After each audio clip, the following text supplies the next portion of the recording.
of more. Father of nation, Bangabandhu Sheikh Mujibur Rahman, and most of his family members were brutally assassinated on the 15th of August.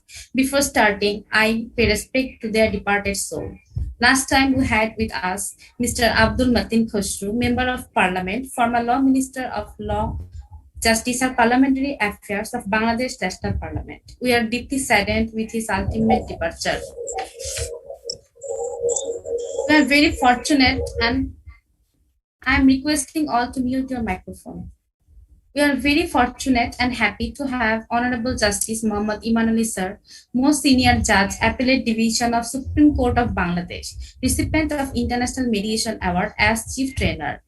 We are glad to have Mr. A.M. Aminuddin, Honorable Attorney General for Bangladesh and President of Bangladesh Supreme Court Bar Association. We have with us Mr. S.N. Ziaur Rahman, District and Sessions Judge of Chandpur, as Course Coordinator. As a resource person of today's virtual training session, we have two, Honorable Justice Kurian Joseph, former Judge of Supreme Court of India, Mr. S.N. Goswami, Advocate, Accredited Mediator, and Chairman of Bangladesh International Mediation Society, Ms. Madeline Kimi, Advocate and International Mediator, Ms. Tanushri Roy, Advocate and Certified Mediator. At the moment, I will pronounce the name of the participants and like to ask them to introduce themselves with us. I wish to begin from Mr. S.N. Ziaur Rahman, District and Sessions Judge of Chandpur.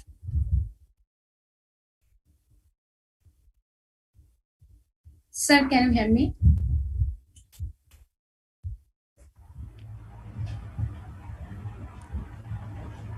Okay, I am switching to the next one. Mr. Mohammad Shahinuddin.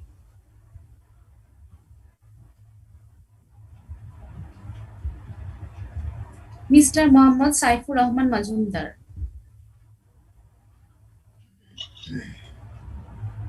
Mr. Syed Omar Farooq Sujan.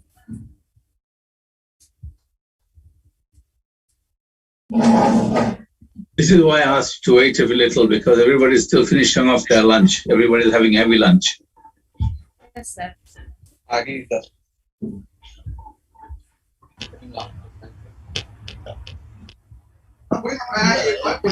Shahinuddin, this is just Tanushri.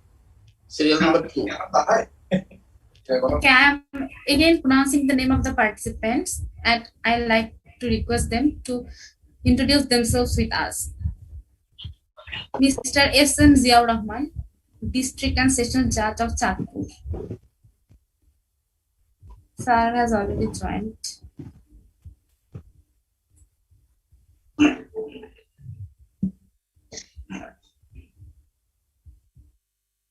Hello. Yes, sir. Assalamu alaikum. Yes, this sir. is S.M. Ziaur Rahman, District and Session Judge, Chandpur. Thank you all. Mr. Mohammad Shahinuddin. Yes, this is from Shahinuddin. This is just Tanushri. Thank you. Mr. Muhammad Saifur Rahman Majumdar. Yes. Assalamu alaikum wa rahmatullah. I am Muhammad Saifur Rahman Majumdar, Additional District and Session Judge, posted as Additional District and Session Judge at Chittagong. Thank you. Mr. Syed Omar Farooq Sujan. Assalamu alaikum. Mr. Syed Omar Farooq Sujan, Chief Judicial Magistrate, Accredited. Begum Selina Akhtar. Assalamu alaikum, Selina Akhtar, Additional District Judge, Kumilla. Mr. Mujahidur Rahman. Assalamu alaikum, Ami Mujahidur Rahman, Joint District Judge, Orthorin Court, Chittagong. Mr. Muhammad Shahidul Karim. Assalamu alaikum wa rahmatullah. This is Muhammad Shahidul Karim, Joint District and Session Judge, Chandpur. Mr. Mahmudul Hassan. Ji, Assalamu alaikum. Good afternoon to you all. This is Mahmudul Hassan. I am Joint District and Session Judge, Coxsazar. Thank you all. Mr. Muhammad Saiful Ilahi. Assalamu alaikum. I am Muhammad Saiful Ilahi, Joint District and Session Judge, Rangamati. Thank you all. Mr. Mahmudul Islam. Assalamu alaikum. This is Muhammadul Islam, Joint District and Session Judge, Khagrachari. Thank you. Mr. Muhammad Saiful Ilahi. Sorry, I have already given my. Sir, Mr. Yes, sir. Mr. Muhammad Rokunuddin Kabir. Assalamu alaikum and good afternoon. This is Muhammad Rokunuddin Kabir, Joint District and Session Judge. Thank you. Begum Nishat Sultana.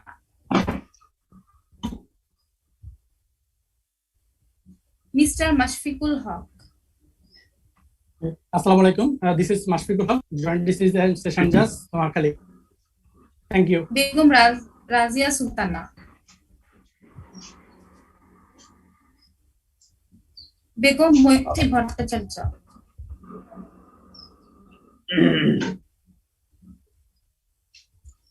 Mr. Sheikh Muhammad Good Badiul afternoon, Alam. everyone.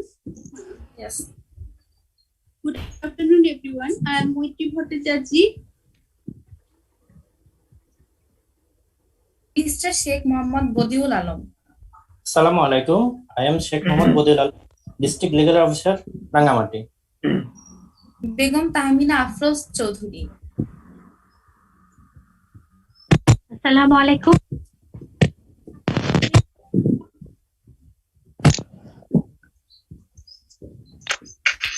Yes, Tanna, your microphone was not working, so please come to that.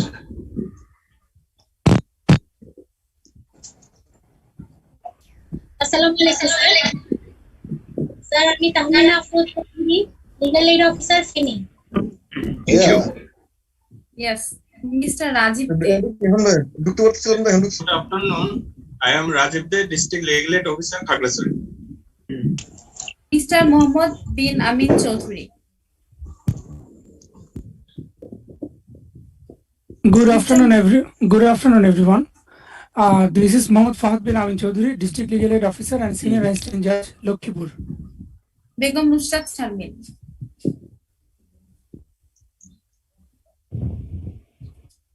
Begum Nusrat Sharmin.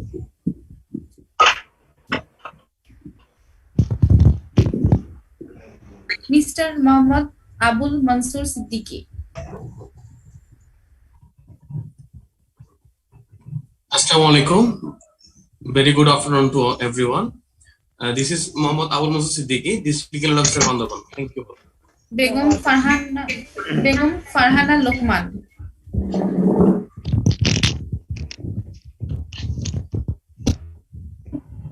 Begum Farhana Lokman. Mr. Muhammad Abu Yusuf. Assalamu alaikum. This is Muhammad Abu Yusuf, District Legal Aid Officer, Noakhali. Begum Subhra Chakraborty.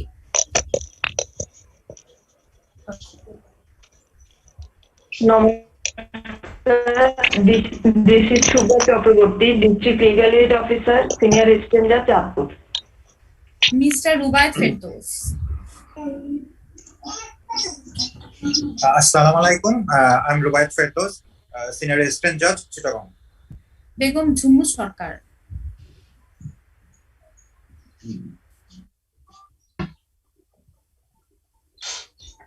Jumu সরকার কথা শোনা যাচ্ছে না। জুমু সরকার কথা বলছেন কিন্তু কথা শোনা যাচ্ছে না। আপনার মাইক্রোফোন অফ আছে। You need a better microphone, I think. Raihanul Islam. Hello, assalamu alaikum. This is Raihanul Islam, Senior Judge, Kumilla. Mr. Muhammad. Assalamu alaikum. Good afternoon. I am Mediator, Assistant Judge, Chatpur. Begum Najmun Nahar.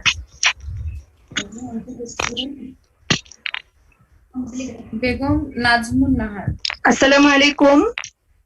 I am Najmun Nahar, Senior Assistant Judge, Potia Chowki Adalat, Chattogram. Mr. Alaul Akbar.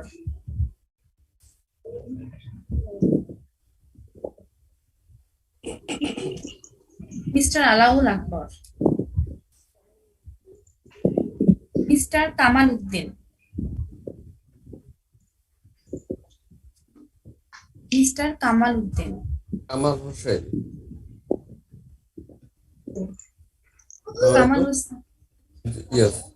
There is also Kamaluddin. Assalamu alaikum. I am Kamaluddin, Assistant Judge, Chittagong. Begum Nusrat Jahan Jinia. Assalamualaikum. This is Nusrat Jahan Jinia, Assistant Judge, Chatpur. Mr. Mohammad Belal. Mohammad Belal, Assistant Judge, Cox's Bazar. Mr. Saida Mossaddeka.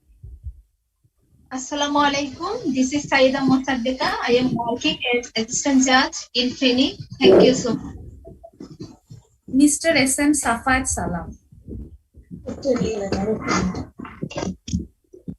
Mr. Mohammad Iqbal Hussain. Assalamualaikum and good afternoon to you all. This is Mohammad Iqbal Hussain, Assistant Judge, Lukhipur. Thank you all. Mr. Awlad Hussain Mohammad Junaid. Assalamualaikum. I am Awlad Hussain Mohammad Junaid, Assistant Judge, Brahmanbadia. Thank you. Mr. Kamal Hussain. Assalamualaikum. Kamal Hussain, Assistant Judge, Hon'ble. Thank you. Mr. Qazi Shariful Islam. Assalamualaikum. This is Qazi Shariful Islam. I am working as an assistant judge at Noakhali. Mr. Asaduddin Muhammad Asif. Assalamualaikum. I am Asaduddin MD Asif from Rangamati Judicial Magistrate. Thank you so much. Ladies and gentlemen, thank you for your assistance. Anindita, please, can I tell something? Yes, of course. Yeah, I think there is a problem. Some of us cannot hear, or some of us, the host has disabled us. That's why we cannot unmute or open our video. I'm facing same kind of problem. I would like to introduce myself. Earlier there was some problem. I couldn't introduce myself. Can I please? Yes, you can continue. Thank you. I am Farhana Lokman, District Legal Aid Officer, Sumilla. And good afternoon to you all. Assalamu alaikum. Thank you I'd like to introduce myself. In my session, I was not able to introduce myself. I am Nishat Sultana, Joint District and Session Judge, Bandarban. Thank you. Thank you very much for your cooperation. Assalamualaikum. I am Yes. FM Shafayat Salam, Assistant Judge, Lukhipur. Thank you very much. I think everyone is completed with their introduction. At the outside of today's training, since we have some rules for the respected participants for convenience of proper and smooth conducting of program, resource persons, I would like to mention some. First of all, please mute your microphone audio when the resource persons are delivering their valuable speech. And I will request each and everyone to be visible when the resource persons are delivering their speech. We have to discuss a vast thing regarding mediation within short period of time. We have some scheduled time and I am humbly requesting each and everyone to be in time. We are honored to have Mr. A.M. Aminuddin, Honorable Attorney General for Bangladesh. I would like to invite him to deliver the opening speech of today's session. Assalamu alaikum and very good afternoon to everyone. I am very delighted to join as a guest in today's program, namely Judges Training on Introduction of International Mediation, and I would love to convey my thanks to Bangladesh International Mediation Society for organizing such a program and inviting me over as a guest to speak on alternative dispute resolution, in short ADR, a much imperative topic in the current world. I would like to welcome and express my sincere appreciation to the Honorable Justice, Mr.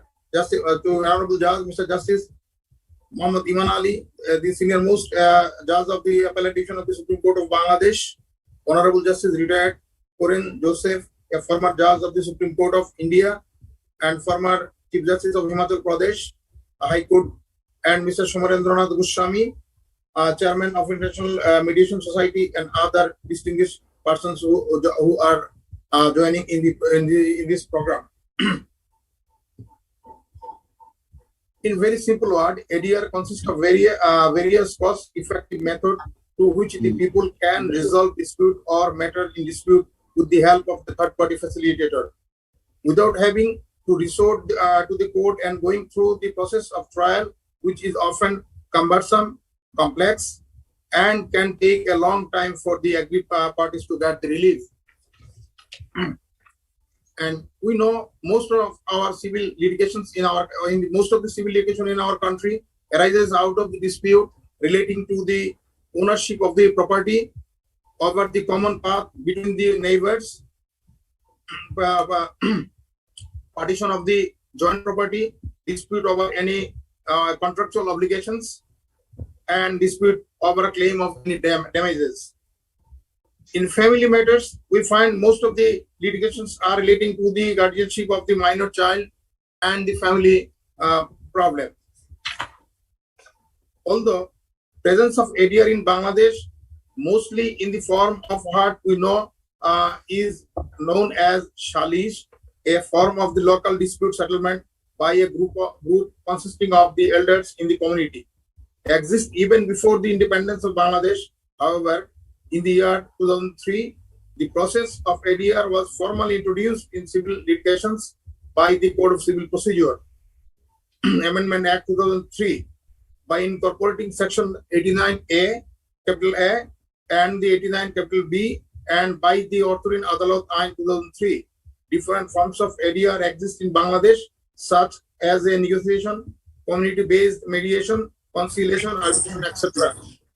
The Family Court Ordinance 1985 makes it mandatory for the parties to try to settle the dispute through the conciliation at the pre-trial stage regarding cases concerning the divorce, dower, maintenance, and custody of the children.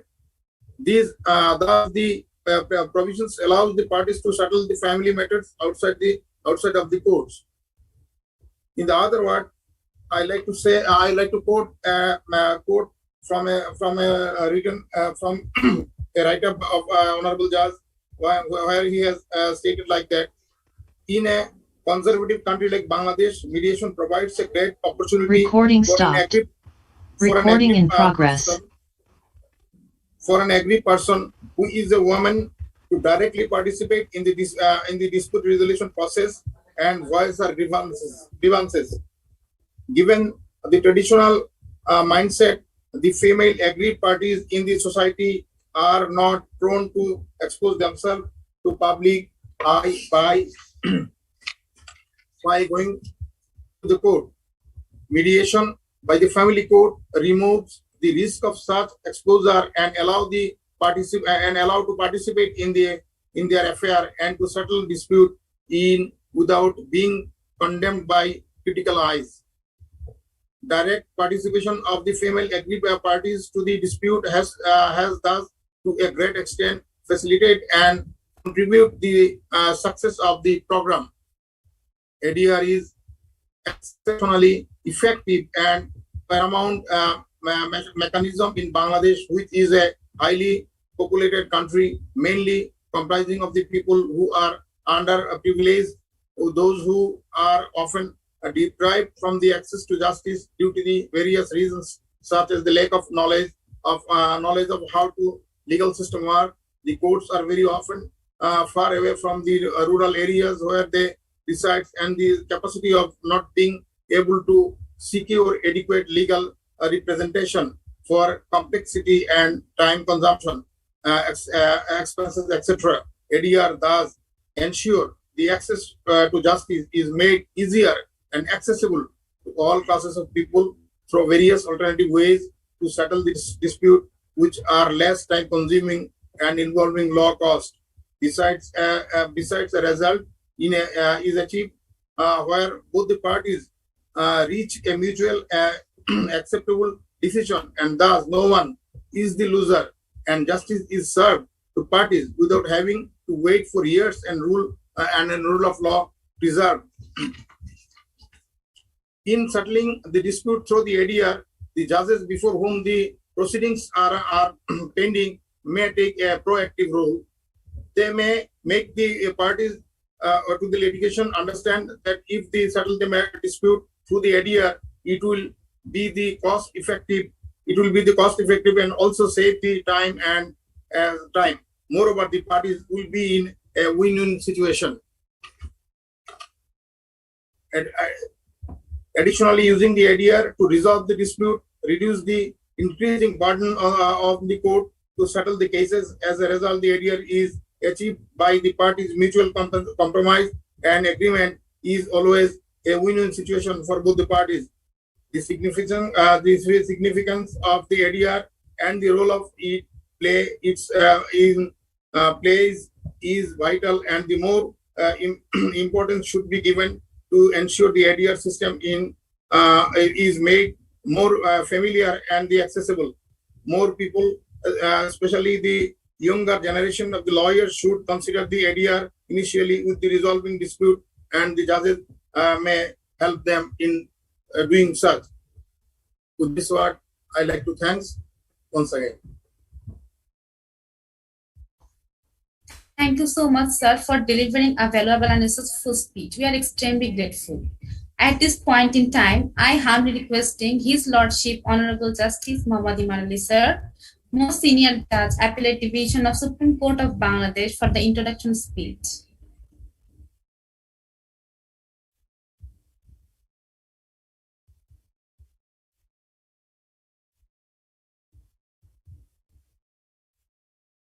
Sir, can you hear me?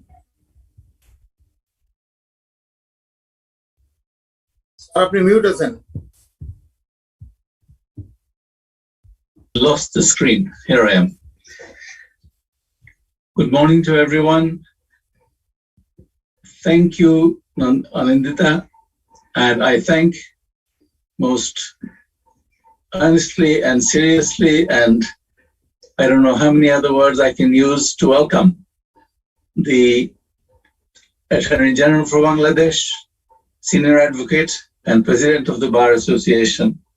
And I say this because for us today, I believe he is one of the most important persons who can take forward mediation and help us getting on board is the whole cohort of advocates of whom he is the leader. Now, I usually say some things which are relating to mediation, but today I want to do something totally different. But first of all, I want to say, in response to what the Honorable Attorney General has said, and that is that ADR is good, but we have found over the years that other forms of ADR, including arbitration, have become very technical, cumbersome, time-consuming, and expensive. And I would say that by now it is well recognized that the form of ADR, which is mediation, is the ADR of choice across the globe. And I will tell you from the little bits of quotations that I'm going to read to you now. I don't usually read out from writings, but I'm going to do that today. I want to first of all refer to the Sumerian society, which existed between 4,500 to 1900 BCE, before the Christian era. And apparently, before being brought to court for hearing of a case, the case had to be heard by a so-called mashkim, and the mashkim's role was that of a mediator. He was to assist the disputing parties in their efforts to resolve the dispute by themselves. If that is information, I didn't make it up, it is from the internet, you can all check it. If that is the case, then mediation existed thousands of years ago. And then we have Confucius, the Chinese philosopher, who said that the adversarial proceedings were an antithesis to harmony. In other words, other forms of dispute resolution do not work for harmony. And we have said all along, we will hear from all other colleagues who will say that mediation brings peace. And then let us go further into our history or towards the present day. Everybody quotes this one, that is Abraham Lincoln, who said that discourage litigation, persuade your neighbors to compromise whenever you can.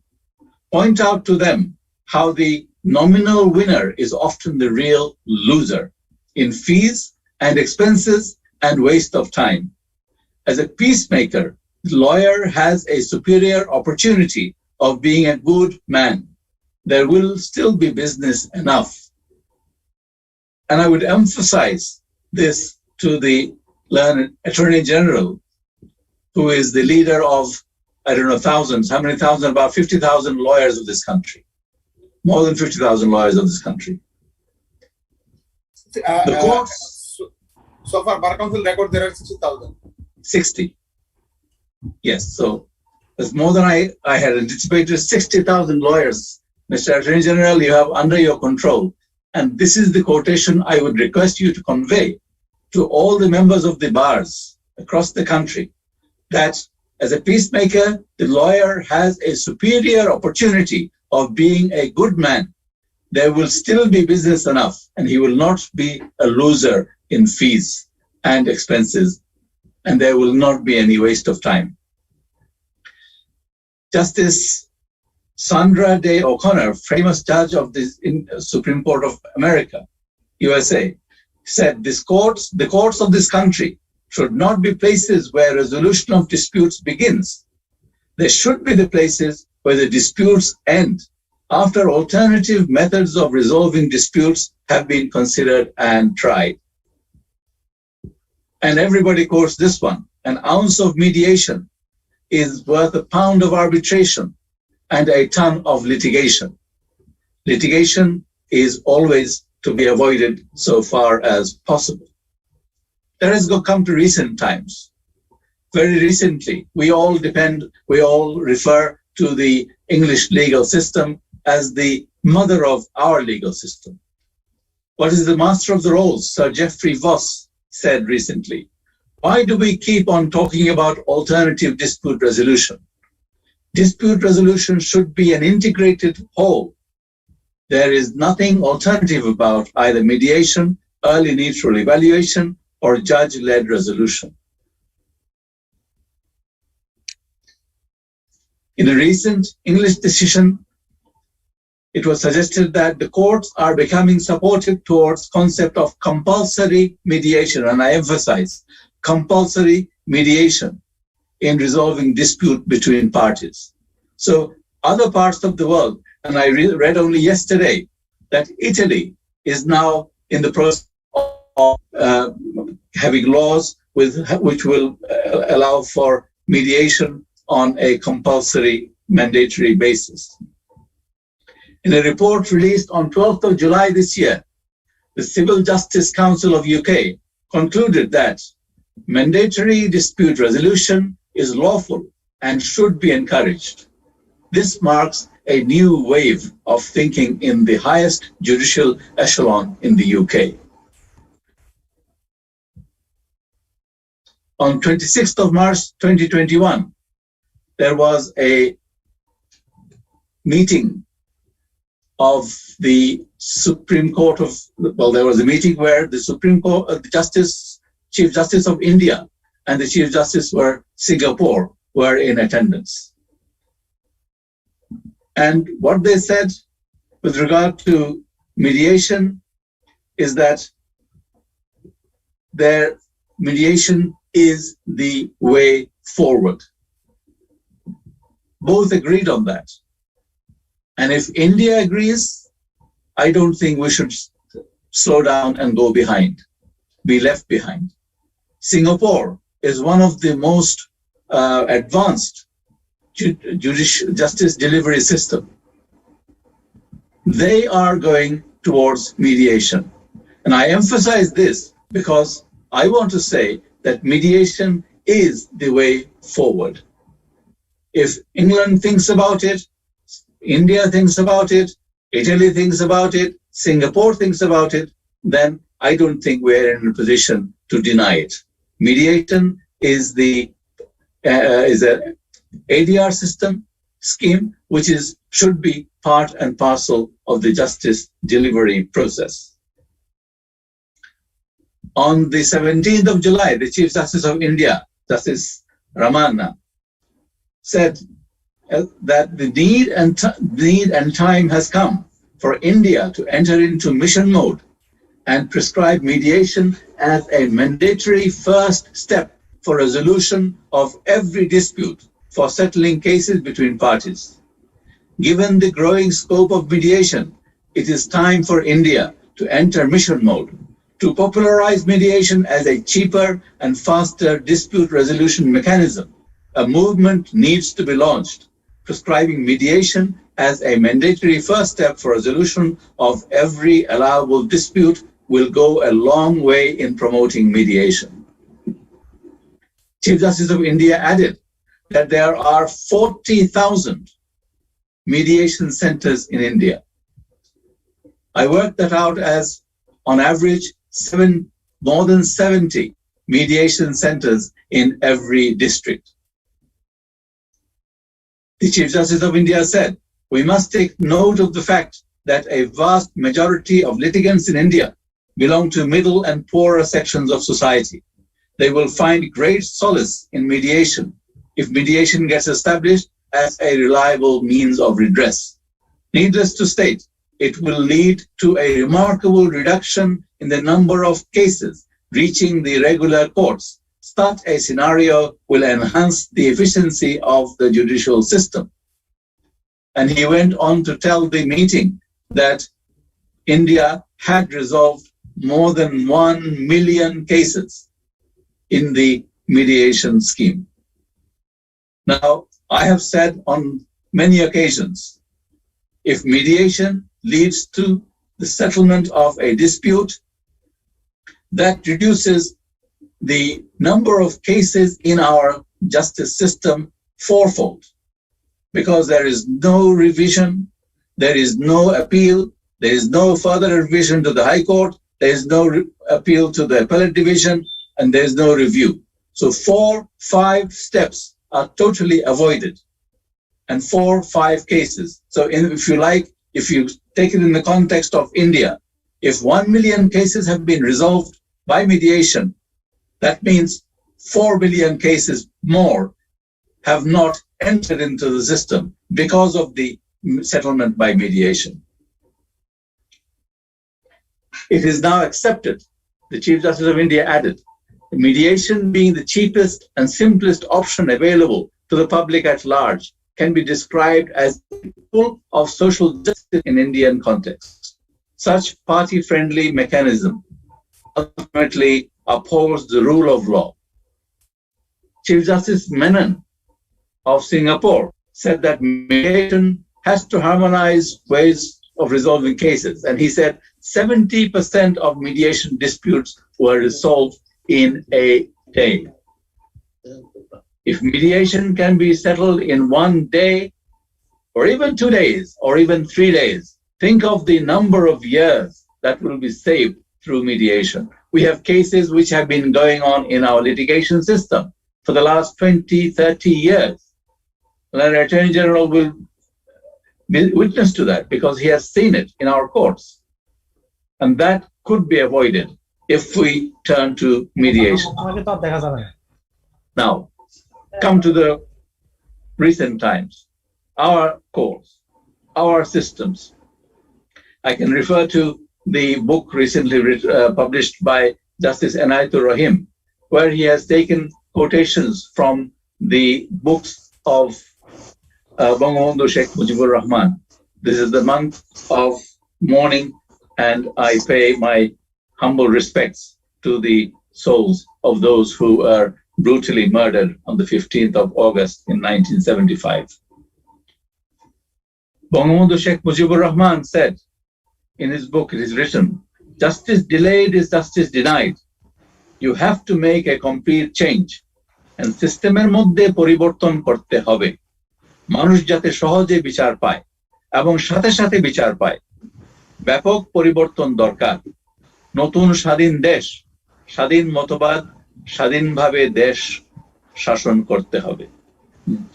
যেখানে judicial সিস্টেমের অনেক পরিবর্তন দরকার। What did he mean by that?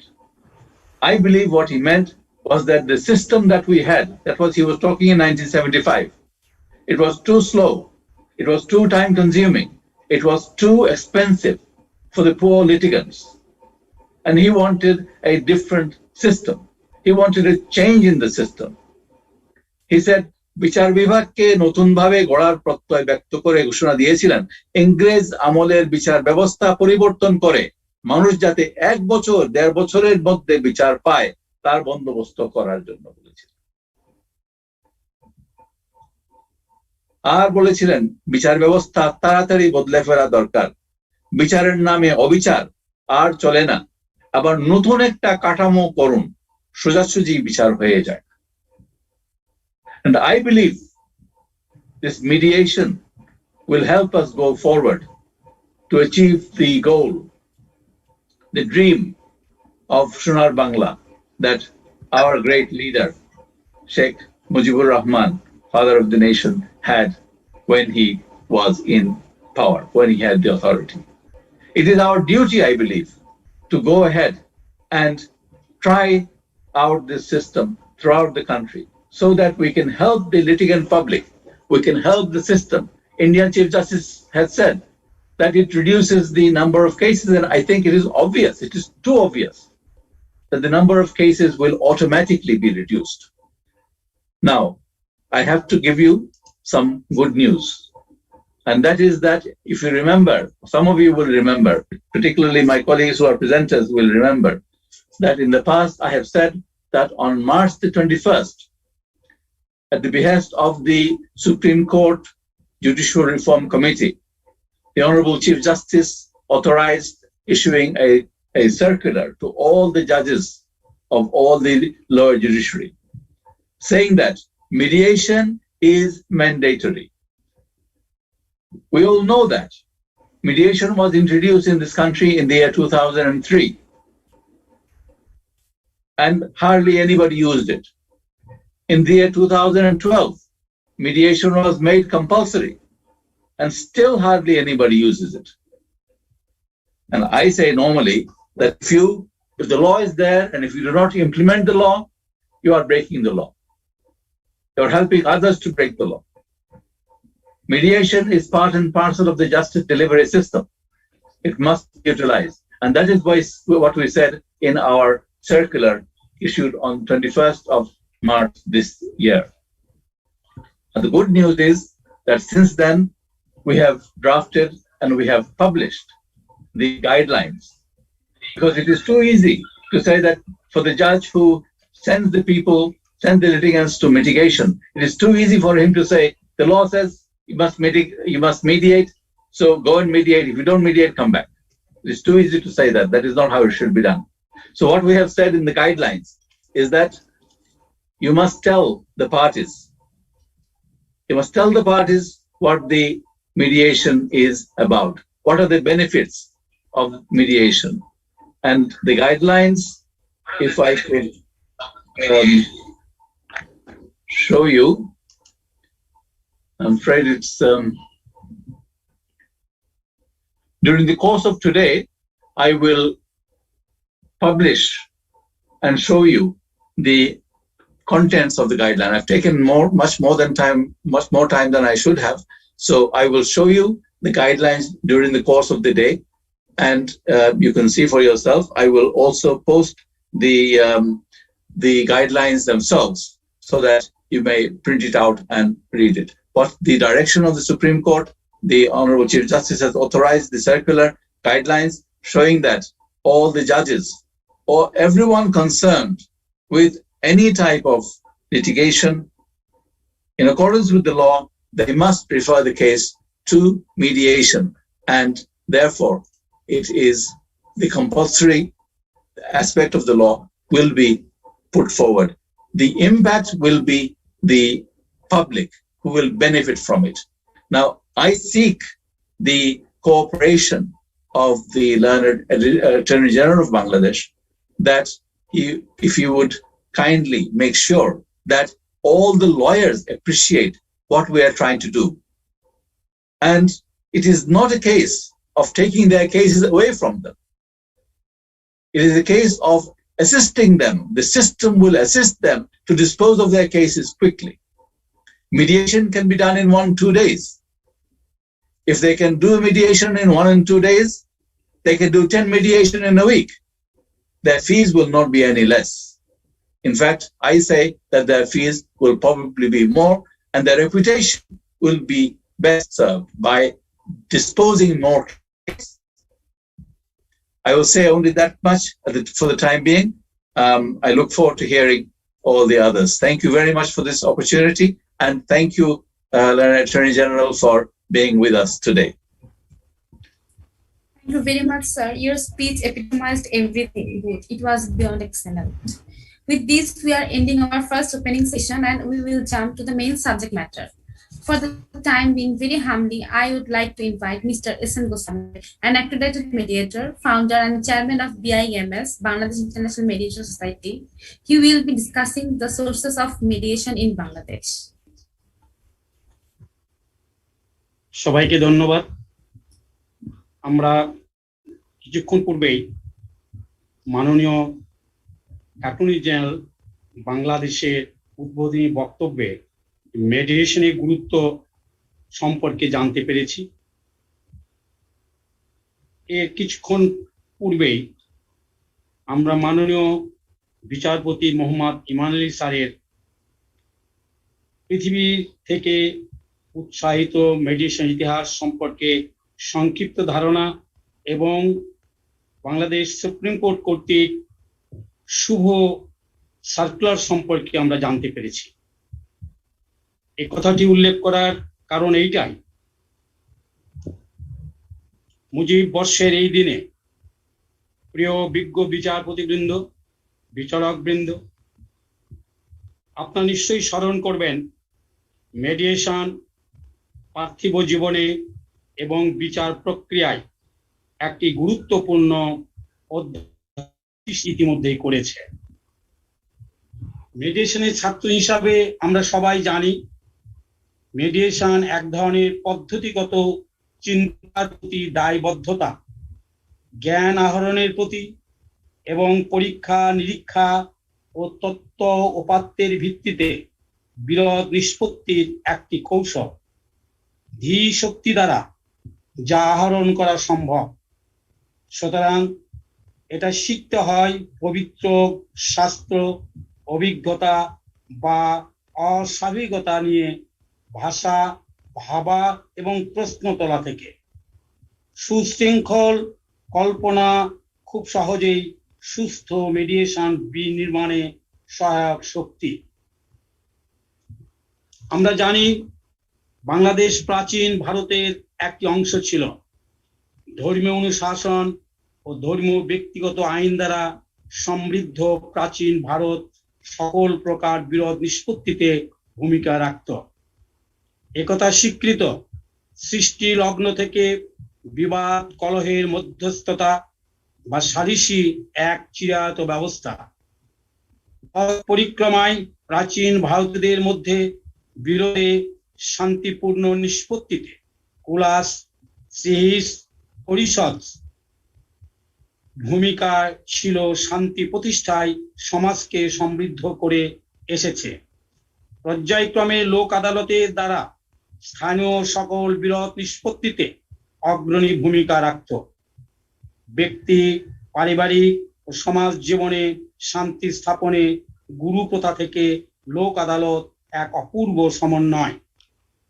সুতরাং mediation সম্পর্কে বুঝতে গেলেই এর উৎসের সন্ধান করতে হবে, আর এর উৎস সন্ধান করতে গেলে ধর্মীয় অনুশাসন ও ধর্মীয় ব্যক্তিগত আইন সম্পর্কে সঠিক ধারণা লাভ করতে হবে। এদেশে ধর্মগতভাবে হিন্দু, মুসলিম, বৌদ্ধ, খ্রিস্টান, ট্রাইবাল এবং বাহাই জনগোষ্ঠী সম্প্রীতিতে বসবাস করে আসছে। তাদের পবিত্র প্রথা এবং ধর্মীয় গ্রন্থাদি হচ্ছে মেডিয়েশনের প্রধান উৎস। 4টি ধর্মীয় গ্রন্থ তৌরাত, জাবুর, ইনজিল, আল কোরআন। 4টি পবিত্র বেদ ঋগ্বেদ, যজুর্বেদ, সামবেদ, অথর্ববেদ। রামায়ণ, মহাভারত, পুরাণ, পবিত্র ত্রিপিটক, মহুয়া ট্রাইবালদের পবিত্র গ্রন্থ, কিতাবে আকদাস, বঙ্গবন্ধুর ভাষণ সমূহ, বাংলাদেশের পবিত্র সংবিধান এবং ইতিমধ্যে বাংলাদেশ সুপ্রিম কোর্টের প্রকাশিত প্রচারিত সার্কুলার সমূহ হচ্ছে মেডিয়েশনের অন্যতম উৎস। মহান সৃষ্টিকর্তার অমর বাণী হচ্ছে অর্জন করো। প্রাচীন ঋষিদের সমৃদ্ধ বাক্য হলো বস, আলোচনা অব্যাহত রাখো, জ্ঞান দ্বারা নিষ্পত্তি করো। ব্রহ্মা, বিষ্ণু, শিব পরস্পর সত্য অবলম্বনে সৃষ্টি রক্ষা করে চলেছেন। বিশ্ব বিরোধের সংজ্ঞা দিলেন এইভাবে: এক পক্ষ কর্তৃক দাবি করা হয় এবং অপর পক্ষ তা অস্বীকার করে। মাতা কুন্তী এবং গান্ধারী বললেন, ঈশ্বর প্রদত্ত জ্ঞান অর্জন দ্বারা সংকট নিরসন করো। ইনসাইট ফ্রম দ্য বুদ্ধ হইতে আমরা একই সঙ্গে লেসন লেসন লেসন তিনটি শব্দ পেয়ে থাকি। পরক্ষণে তিনি বলেন, বেনিফিশিয়াল কর্ম পথে অগ্রসর হও এবং উভয়ের শান্তি প্রতিষ্ঠিত হবে। আইন অঙ্গনের সাথে সংশ্লিষ্ট আমরা সবাই জানি এবং ইতিমধ্যে আজকের প্রধান ট্রেনার, চিফ ট্রেনার ইন্ট্রোডাকশন বক্তব্যে যেটা বলেছেন, ইতিহাস থেকে খ্রিস্টপূর্ব 405 সালের গৃহীত রোমানদের 12 টেবলস বিরোধ নিষ্পত্তিতে মধ্যস্থতা বিকাশে গুরুত্বপূর্ণ করছে। পবিত্র বাইবেল থেকে জানা যায়, হযরত ছিলেন পৃথিবীর সবচেয়ে জ্ঞানী বিচক্ষণ ব্যক্তিদের একজন। একটি শিশুর মাতৃত্বের মালিকানা নিয়ে দুই মহিলার মধ্যে বিরোধ বাধে। আত্মস্বজন ও পাড়ার প্রতিবেশী নিষ্পত্তি করতে না পারায় বিরোধটি হযরত সুলাইমান হাজি আল্লাহর দরবার পর্যন্ত গড়ায়। হযরত সুলাইমান অভিযোগটি শুনে শিশুটিকে তলোয়ার দিয়ে দুই ভাগ করে দুই মহিলার মধ্যে বন্টন করে দেওয়ার জন্য জল্লাদকে নির্দেশ দেন। তখন দুই মহিলার মধ্যে একজন চিৎকার দিয়ে বলে ওঠে, শিশুটি তার নয়। সে শিশুটিকে হত্যা না করে অন্য মহিলাকে দিয়ে দিতে বলে। হযরত সুলাইমান তখন নিশ্চিত হন এই মহিলাই আসল মা, কারণ সে চাচ্ছে শিশুটি না মরে অন্য মহিলার নিকট লালিত পালিত হয়ে বেঁচে থাকুক। হযরত সুলাইমানের তখন শিশুটিকে তার প্রকৃত মায়ের নিকট হস্তান্তর করেন। ইসলাম আগমনের শুরুতে কালো পাথরে যে কেস, আমরা তার সম্পর্কে বিশদ জানি। সেই পবিত্র কালো পাথর কেস পরিচিত, তার বিরোধ নিষ্পত্তির এক অনন্য দৃষ্টান্ত। উল্লেখ্য, সূরা আন-নিসা আয়াত 35 ধৈর্য সহকারে অধ্যয়ন করলে সুস্পষ্ট হয়ে বলা যাবে, মহান সৃষ্টিকর্তা স্বয়ং আপোষ মীমাংসা পছন্দ করেন। স্বামীনারায়ণ বলেন, কোট আনকোট, উপাসনালয় সভা সনাতন ধর্ম যৌথ পরিবার নির্ভর এবং যৌথ পরিবারের কর্তা হচ্ছেন সর্বোত্তম, অর্থাৎ মেধাবী বিচারক বৃন্দ এবং তাদের অনুসৃত বাক্য সমূহ মেডিয়েশনের অন্যতম উৎস। কর্নালিস কোড 1793 পূর্ব পর্যন্ত আমরা সালিশ ও পঞ্চায়েত পদ্ধতির পরিচয় পেয়ে থাকি। কর্নওয়ালিস কোড 1793 দ্বারা সালিশ এবং পঞ্চায়েত ব্যবস্থা বাতিল করা হয়।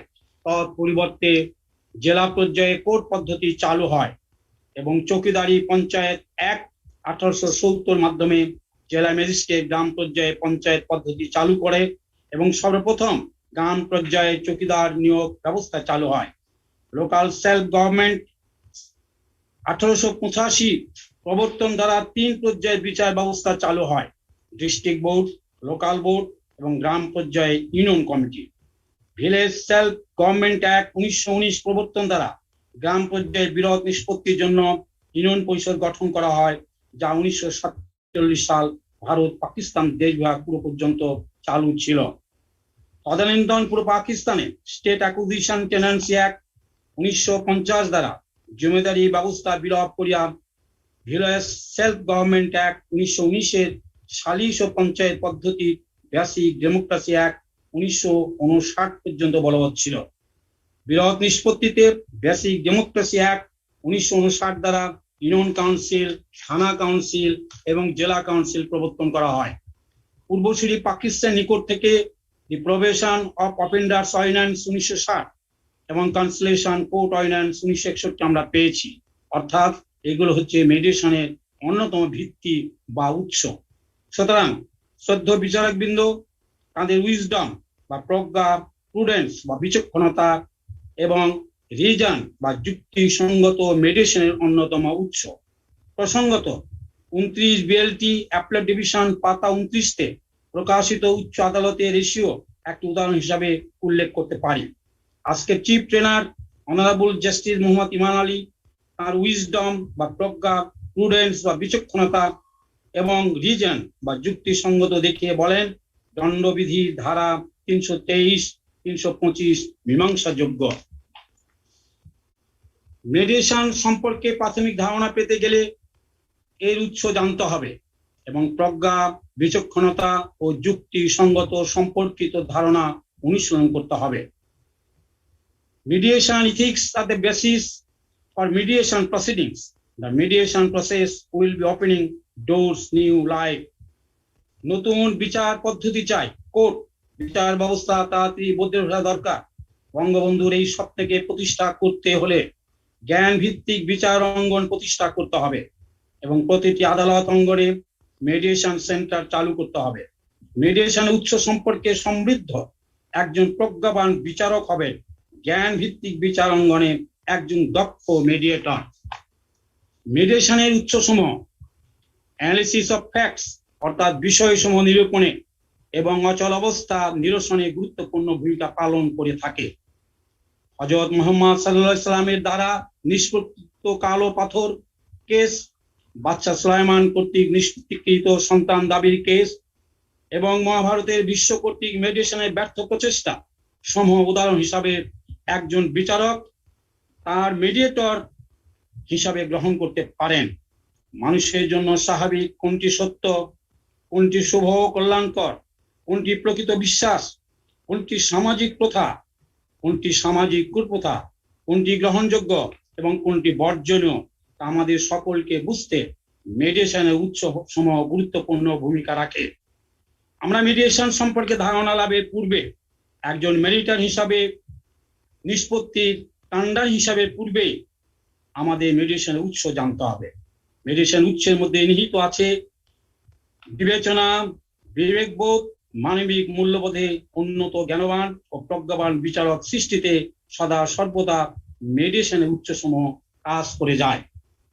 প্রিয় বিচারক বৃন্দ, আমরা এই কথা দিয়ে শেষ করতে পারি যে মেডিয়েশনের উৎসসমূহ হচ্ছে আমাদের মেডিয়েশনের বিষয়ে কাণ্ডারি।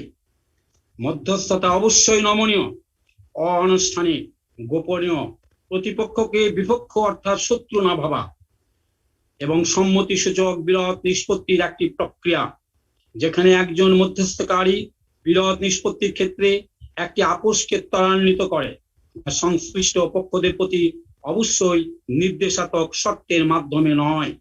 এ কথা ভুলে গেলে চলবে না যে পক্ষগণ আপোষ নিষ্পত্তিতে তথা চুক্তি সম্পাদনে সম্মতি দিবেন তখনই, আবারও বলছি, পক্ষগণ আপোষ নিষ্পত্তিতে তথা চুক্তি সম্পাদনে সম্মতি দিবেন তখনই যখন এটি তাদের কাছে স্পষ্ট হবে যে তাদের জন্য আদালতের স্বাভাবিক বিচার প্রক্রিয়ায় বিরোধ নিষ্পত্তি অপেক্ষা মধ্যস্থতার মাধ্যমে বিরোধ নিষ্পত্তি অধিকতর লাভজনক।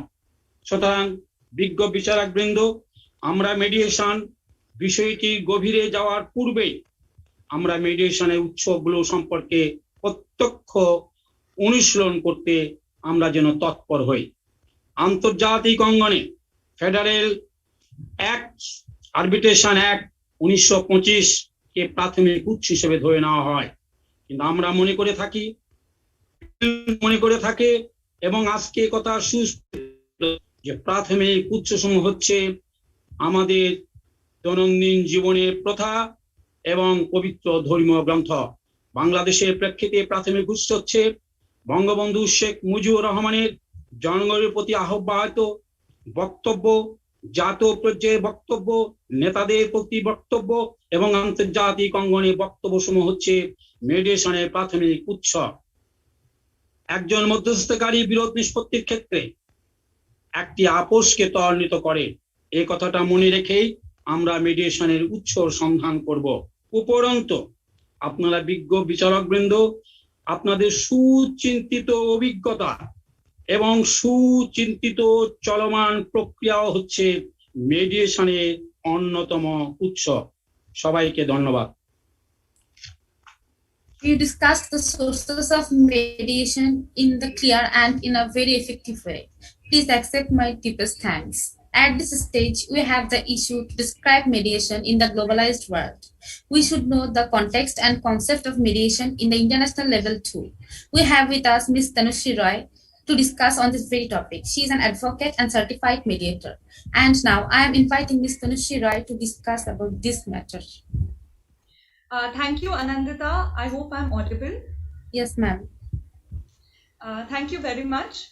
A very good afternoon to everybody present over here. My sincere regards to Honorable Justice Iman Ali, to Mr. A.M. Aminuddin, and to S.N. Goswami, sir, the chairperson of the Bangladesh International Mediation Society. My warm greetings to all the judges and participants in today's training session. And my salutations to all my co-speakers and friends. In today's short presentation, I've prepared a small pictorial depiction. My topic today, which is mediation in the globalized world, I will not be going into technical details, but would rather be giving you an overview of the essence of the topic. And towards this end, I have used certain pictorial depictions to help you anchor your thoughts as I speak. And I also hope this helps bring color into our otherwise black and white lives. So at this juncture, please allow me to share my screen with all of you.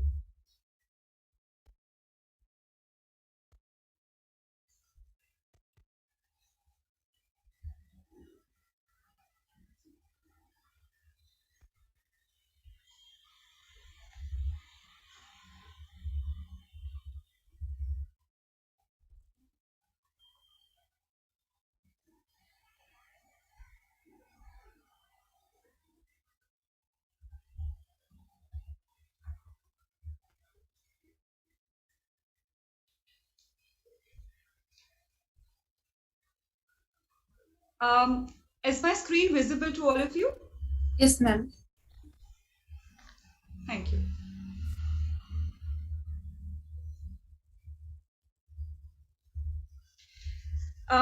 So today I'm here to, is my presentation visible, Anandita? Yes, ma'am. All right. So today I'm here to speak on the topic of mediation in a globalized world. But before I delve into the details of the same, I would like to give a slight overview of the mythological, the religious, and historical significance of the same, and thereafter look at the current prospects. So, mythology is replete with numerous instances of mediation practice. I will start by sharing a small story. In an old Indian myth, we had the gods and the demons who had come together to churn the ocean in order to bring forth the Amrit, or the nectar of life. Here, a mountain, as you can see in the picture above, called Mount Mandara, was uprooted as used as the chunk or the churning stick, and there was the great serpent called Vasuki, who was used as the churning rope. The gods pulled on one side and the demons on the other. But prior to anything positive emerging, there came forth a terrible poison which had the ability of destroying the world. Actually destroying all the worlds. So neither the demons nor the gods knew what to do with it, and they started arguing on the same. And it was here that the great god Lord Shiva appeared and swallowed the poison, thus saving the world.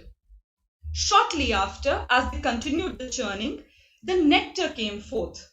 And here again, fights began between the two groups as to who would take possession of the same. This time, it was Lord Vishnu who came to settle their disputes in order to bring about some finality. Now, the details of the story of the settlement are not important, but what we can infer from this is that whenever we are at an impasse with another person, another party, or often with ourselves, many a times an external third-party intervention can go a long way in settling our worries.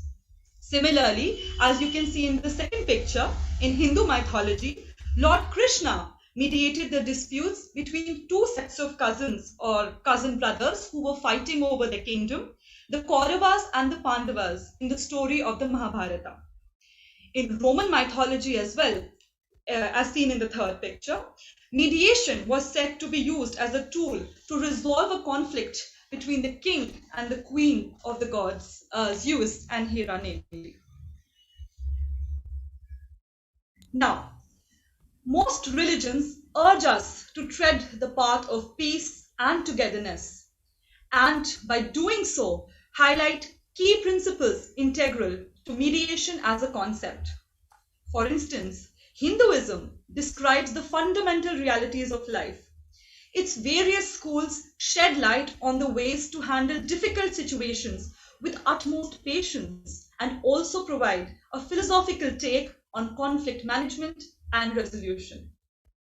Furthermore, His Holiness the Dalai Lama, who is the spiritual leader of Tibetan Buddhism, has opined, and I paraphrase, that there are many people in this world, but very few who cause us problems. So when we come across such a chance for practicing patience and tolerance, we should treat it with gratitude, and we should be grateful to our enemy for providing us with that precious opportunity. Even the Bible says, and I quote, that blessed are the peacemakers, for they shall be called the children of God.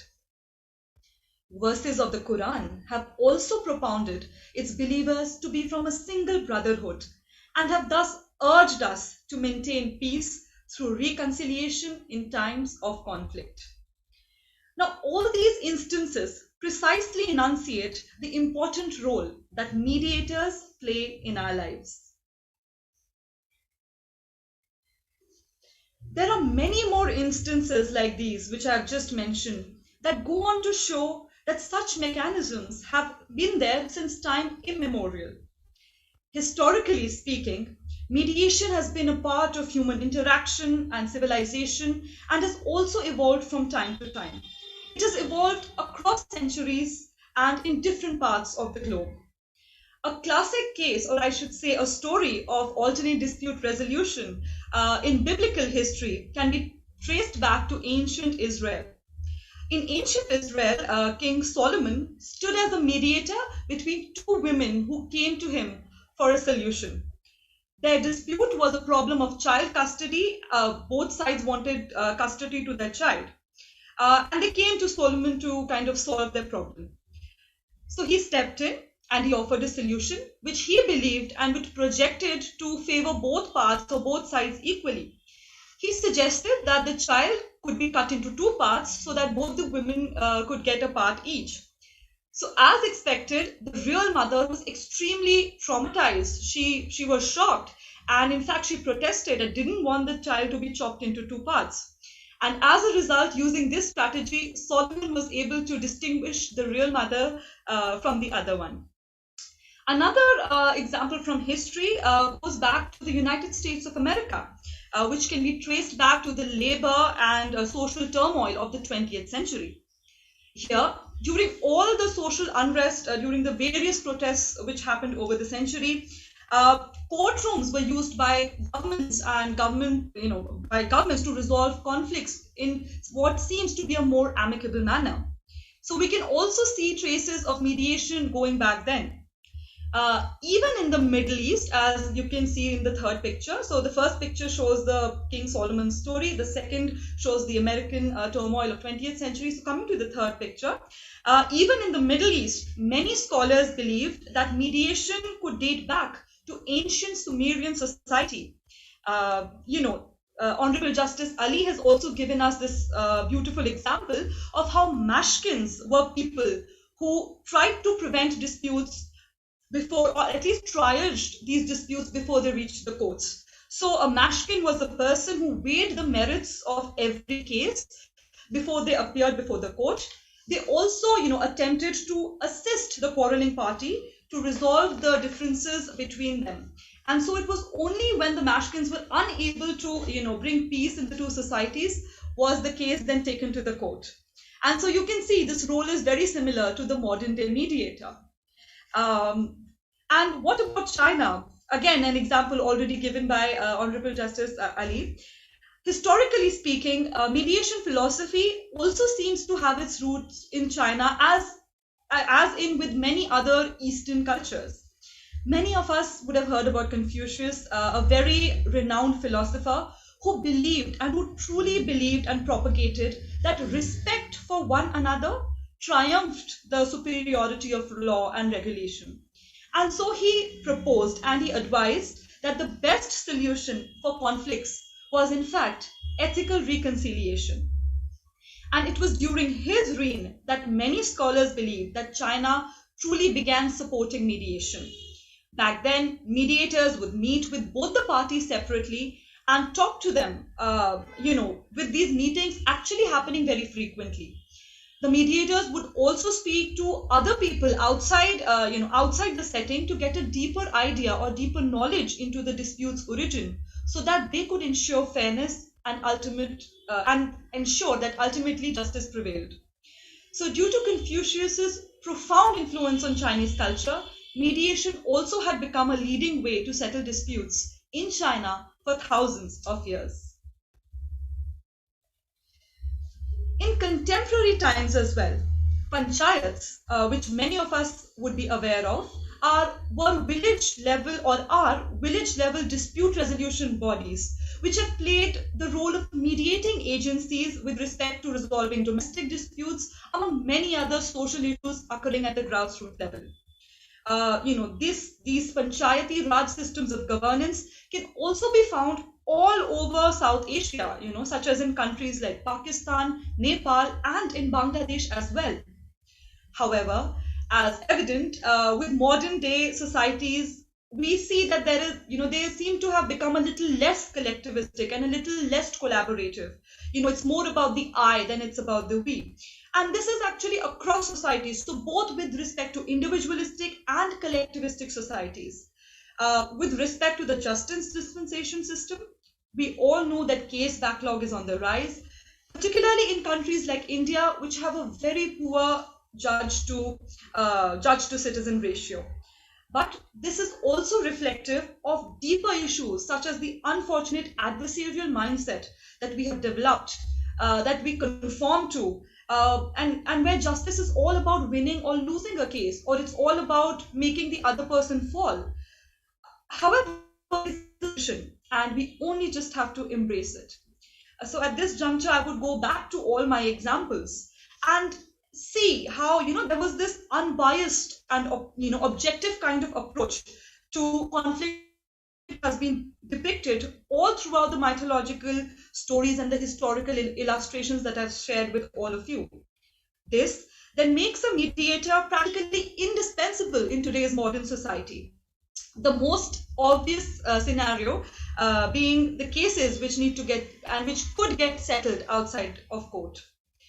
Evolution from earlier times have contributed to current developments as evident. For example, and I'll refer again to my Middle Eastern example, centuries later, after whatever happened there, we see that mediation has been adopted to settle civil disagreements between both Israel, within Israel, and between Israel and, say, people of other nationalities, especially Palestine. Here, community mediation centers have been set up to resolve the disputes, which also play a very significant role in easing political tensions.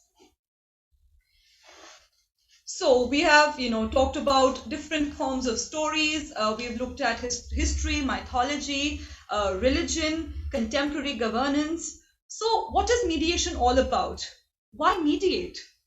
And why is it so important in the interconnected world that we have today? So across the world, mediation has proved to be a successful and cost-effective alternative to the courtroom model.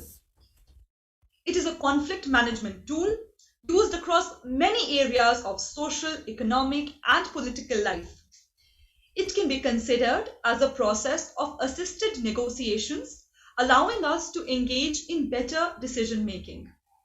It provides opportunities for the parties to clarify their own internal goals and choices and to reach a clearer understanding of others' perspectives. So mediators, they don't make any decisions or judgments. Instead, they expertly guide the parties in reaching a mutual understanding and a common agreement. As a self-determining process, it allows, or mediation allows, the parties to resolve differences on their own and also control the outcome. With our justice dispensation systems completely overburdened, mediation thus provides an alternative which is voluntary, confidential, flexible, and one which helps us save time, money, and many other resources. The process, or this process, which involves facilitation of discussion by a neutral third party, also has various other advantages as well. It allows us to maintain relationships and perhaps also channelize our creativity to come up with innovative solutions which add value to our otherwise, to our original dispute in novel ways. Mediations then give parties a fresh perspective to the case, leading them to ponder over the various courses other than the courtroom which are available to them. The mediator thus helps the parties reflect upon things which previously might not have been considered by them. A glass seen as half empty might now be seen as half full after a riveting mediation session. So today our focus is on understanding international mediation. Given the above advantages of the mediation and benefits of the mediation process, mediation of international disputes is perhaps the most common and perhaps in many ways the most effective and profound form of international conflict resolution. International conflict resolution, peacemaking, as well as conflict prevention. So how is it done?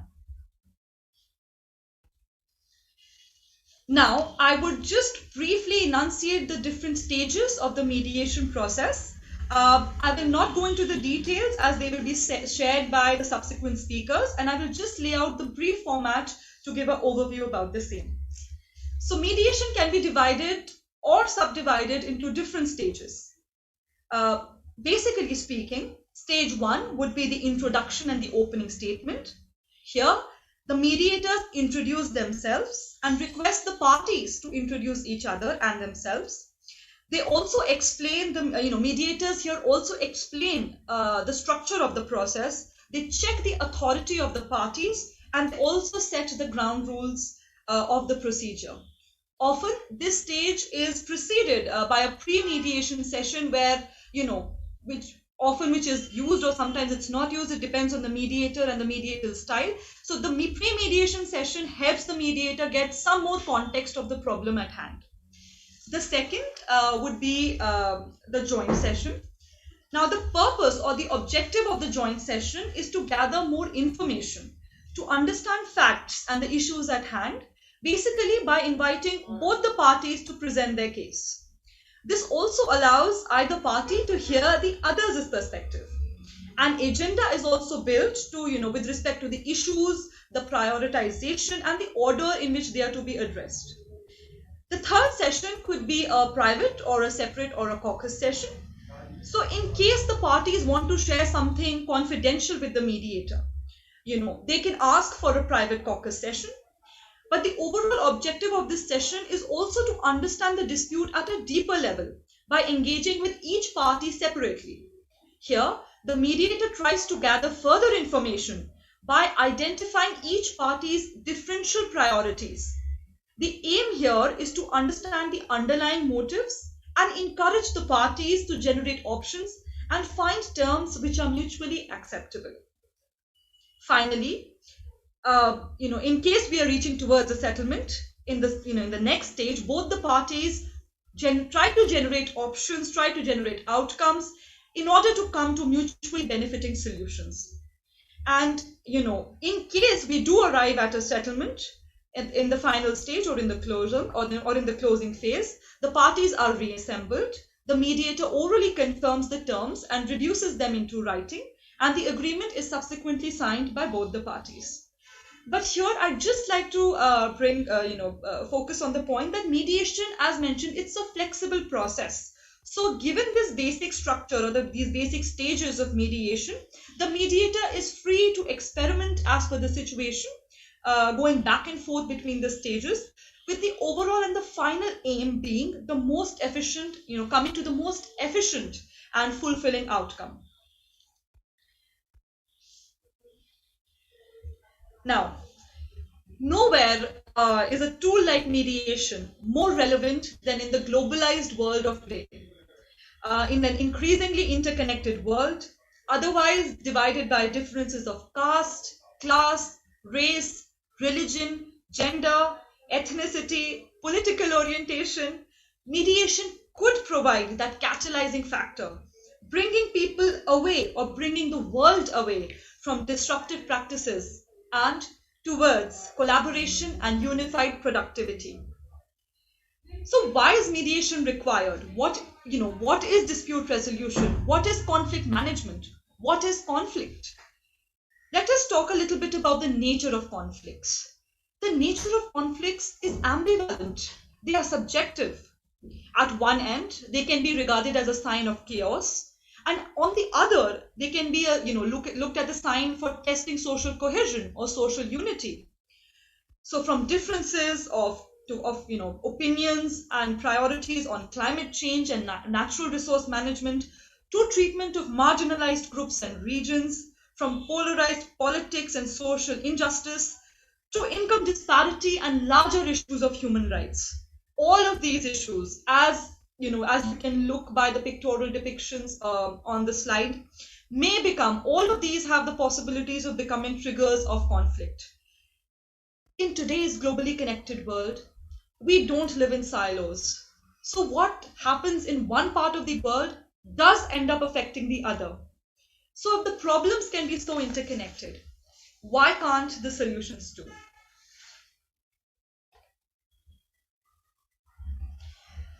Moving forward, there are many types of mediations.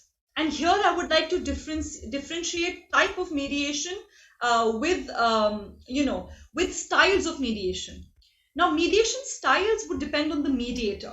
For example, a mediator could use the facilitative, evaluative, or transformative styles.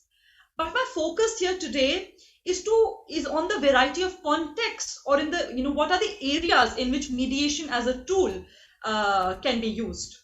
This may include, as you can look on the screen, civil and commercial mediation, family mediation, community mediation, workplace issues, or peer mediation. And these examples are just but few of the many other areas in which mediation can be used. But today, our topic being Introduction to International Mediation, I would like to focus on the application of mediation in cross-border disputes.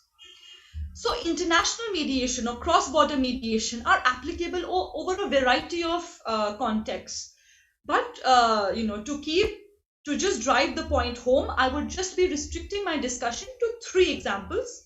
The first is the context of the family or the institution of the family. The second is in the context of businesses, and the third in the context of politics. First, let's talk about the family.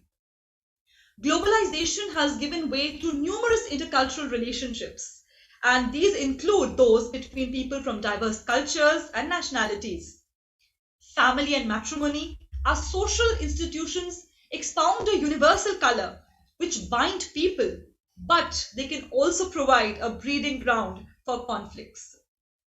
Matrimonial discords between people from intra or inter-country marriages often trap helpless children in matters of custody, constantly threatened by the possibility of international abduction by a parent. These children are silent victims of compelled relocation. In such cases of child custody disputes stemming from international child abduction, both statute and precedent highlight the need to take into account the best interests of the child. There are some international conventions like the Hague Convention which rule on these aspects, but not all countries are signatory to this convention, and so this leaves huge gaps in effective global implementation. So what now? And what better way of determining the best interest of the child but for the parents to engage in mediation, for them to leave their individual egos aside and truly deliberate on what the most supportive and accommodative arrangement would look like for the child. Secondly, let us talk about businesses. With interconnected businesses involving global stakeholders, cross-border commercial disputes are also commonplace. The global business perspective reflects the need for more certainty, efficiency, and predictability of sound risk management. The priority areas for businesses are safeguarding of resources, cost and time effectiveness, and preservation of valuable relationships or valuable business relationships. However, the adversarial process falls short or a little short of achieving these goals, paving way for mediation, which often provides us or presents us with win-win outcomes that both parties agree to, given the autonomous nature of the process, and thus they are more likely to be complied with. Furthermore, supportive international and national legislation and policy have created effective frameworks which ensure universal enforcement of these agreements. For instance, the Singapore Convention enables cross-border enforcement of settlements resulting from mediation. In the realm of political disputes as well, we know that, we're seeing that traditional methods of diplomacy are being supplemented with more transparent and direct mechanisms. One of them being mediation of political disputes. Being a problem-solving, settlement-oriented method, mediation helps avoid national embarrassment on international courts and also extols the merits of cooperation, information and resource sharing, and collective decision-making. Preventive diplomacy may be important prior to conflicts, but once an issue arises, it is very important to undertake peacemaking mechanisms and thereafter promote implementation modalities and agreements. However, being a complex, multi-stakeholder situation, often involving states, international institutions, international NGOs, it is important to ensure political, economic, and cultural autonomy of the mediators. We need to secure political mediation spaces. We need to seek inclusivity, foster transparency, and prevent regressive or repressive strategies in order to maintain the sanctity of the process. So these were just but three contexts which I wanted to elaborate in the context, while talking about the application of mediation in the international sphere. But at this juncture, I would also like to talk a little bit about an interesting category of conflicts, which are intractable conflicts. Now, what are intractable conflicts? These are conflicts which are driven by antagonists who have a strong sense of identity, and they really relate to that identity. They have a strong sense of grievance, and they have a strong desire to use violence to change the status quo. For example, in countries like Sudan and in Israel, such conflicts have been responsible for continued violence over generations and loss of lives, threatening regional order and international stability. So in these cases as well, mediation can play a major role in achieving a harmonious and sustainable resolution. So as seen, mediation is applicable over a wide variety of subject areas, whose cases may extend from personal injury matters to small business disputes, family law issues, real estate disputes, breach of contracts, and beyond. The time required to resolve these disputes would depend on the complexity of the case, the attitude of the parties, and of course, the quality of the mediator.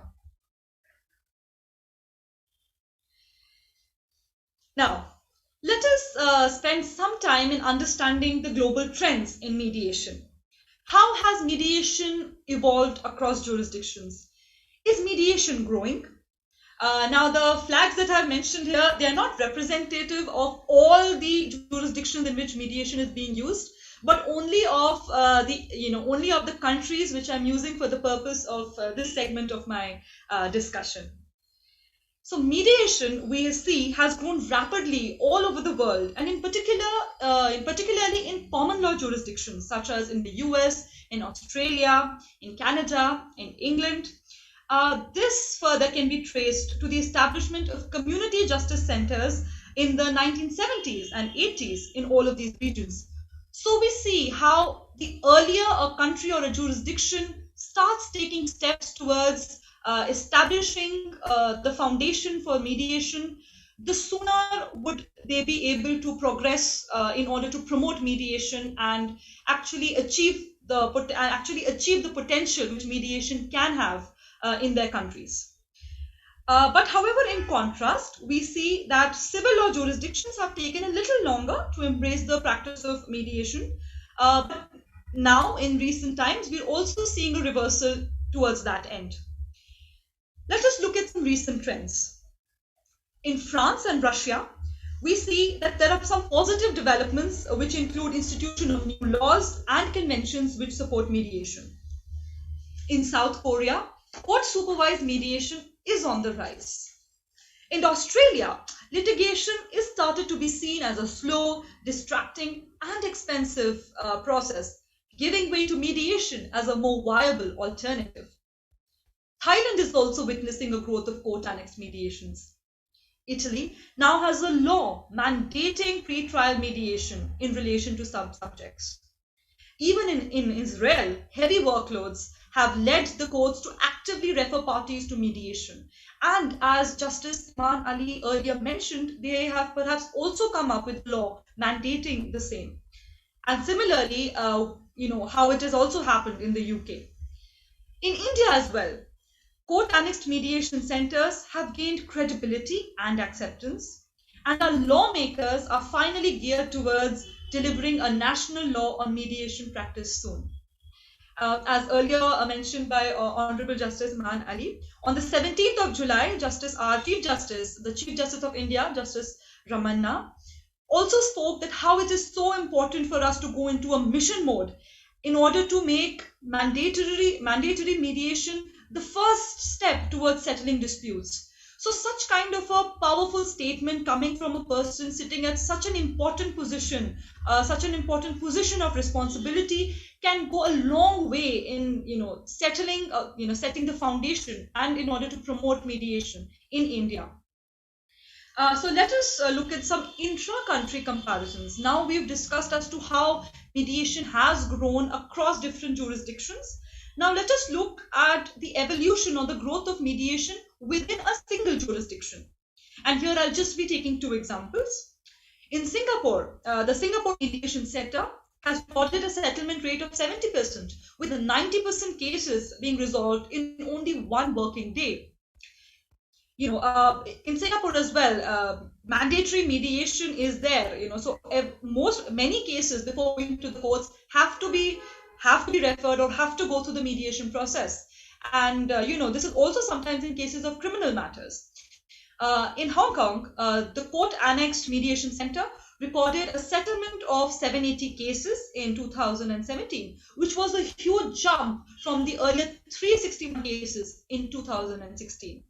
So this signals a steady rise, or actually a huge or an exponential rise in the acceptance and success of mediation processes, which as seen is growing with every passing year. A global mediation survey in 2016 by the International Mediation Institute, which had many mediators participating from 67 different countries, concluded that the market for mediation was growing exponentially. So here, I've just tried to delineate a few instances in which mediation, through the entire evolutionary process and through recent developments and initiatives, has been able to grow across jurisdictions and even within a single jurisdiction. So, we are talking about mediation in a globalized world. What is global? What is globalization? To be global means to have the ability to be able to live with heterogeneity, to have the ability to respect and live with diversity. In the globalized world that we live in today, we interact with heterogeneous people from different cultures and nationalities. Mediation, though, is a positive, forward-thinking process, but it also can signal a breakdown of communication and trust between parties. Therefore, it is here that the role of mediator and her expertise in handling cross-cultural and social economic barriers comes into play. Delving a little bit into the cultural aspects of cross-border disputes, one should note that parties to a mediation approach disputes with different mindsets, often informed by their underlying cultural. One may agree that if culture consists of the shared, one may agree that if culture consists of shared sets of values, shared sets of ideas, so people from a particular culture should be looking at a situation in a similar manner.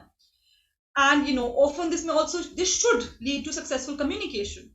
But culture, as can be a unifying factor, it can also be a decisive factor in provoking miscommunication, in provoking misunderstanding, which can be further exacerbated during cross-cultural communication, and especially if such cross-cultural communication is happening within the context of a dispute resolution process. Here, often applications of subjective, culturally bound assumptions to similar words may lead to different interpretations altogether. So would differences in styles of communication. For instance, the confrontational style prevalent in individualistic societies can easily be understood as a lack of respect by those belonging to collectivistic societies.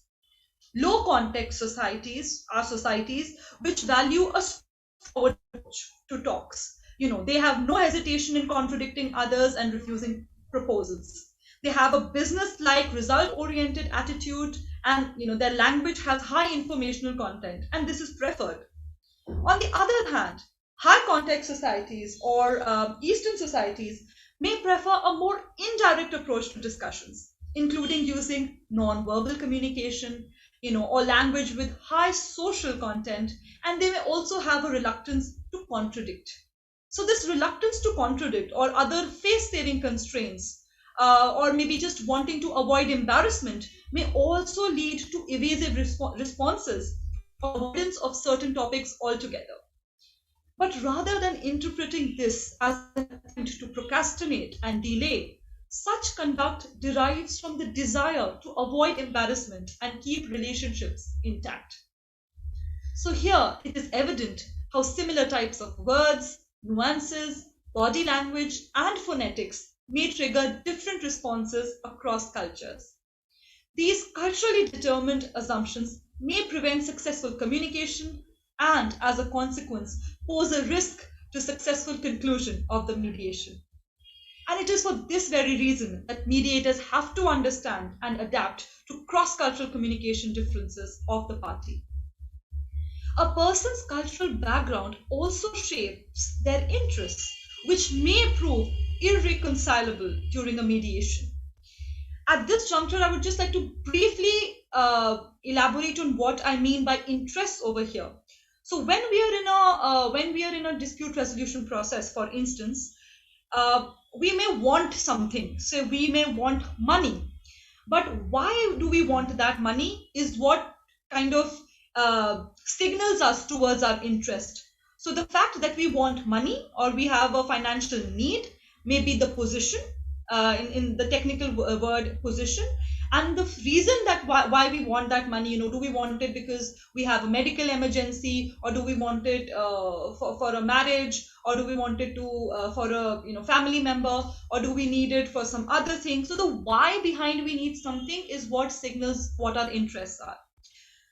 So coming back, cultural subjectivity often sets certain expectations from possible solutions, such as those which are determined by values and notions of morality, again stemming from their culture.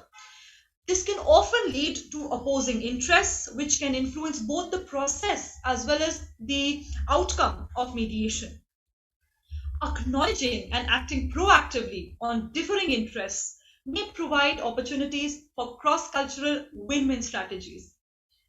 Thus, the success and effectiveness of mediation depends on the abilities of parties to develop an intercultural understanding of interests and the capacity and the capability of the mediator to guide such an understanding. In a world with in which multicultural problem solving is becoming increasingly significant, mediations involving intercultural exploration through a less presumptive and a more empathetic approach are seen to be better suited. Cross-cultural differences often result in labeling behavior, creating biased classifications. This often leads to misunderstandings and is counterproductive to any cooperative resolution process. Thus, acknowledging cultural plurality and engaging in interpersonal understanding may help unearth underlying motivations and facilitate the process of dispute resolution. This necessitates the need for more culturally sensitive mediators who are able to minimize or neutralize to the best possible extent the cultural differences between the parties. And it is here where lies the importance of cultural awareness. However, as seen and taking from this, the success of mediation in a country laden with deep cultural and ethnic heterogeneity, such as in Bangladesh, largely lies on the shoulders of mediators who need to have an inclusive mindset.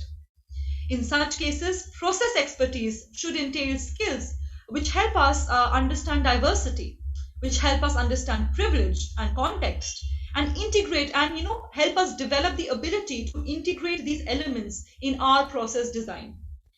For this to become a reality, developing cultural sensitivity must be an essential part of the professional practice or training standards. This will help, or this will enable the leverage, this will enable leveraging the power of context-specific variables of even different cultural assumptions to foster meaningful mediation processes, meaningful communication, meaningful relationship building. And here, all stakeholders, including judges, have a major role to play in propagating the same.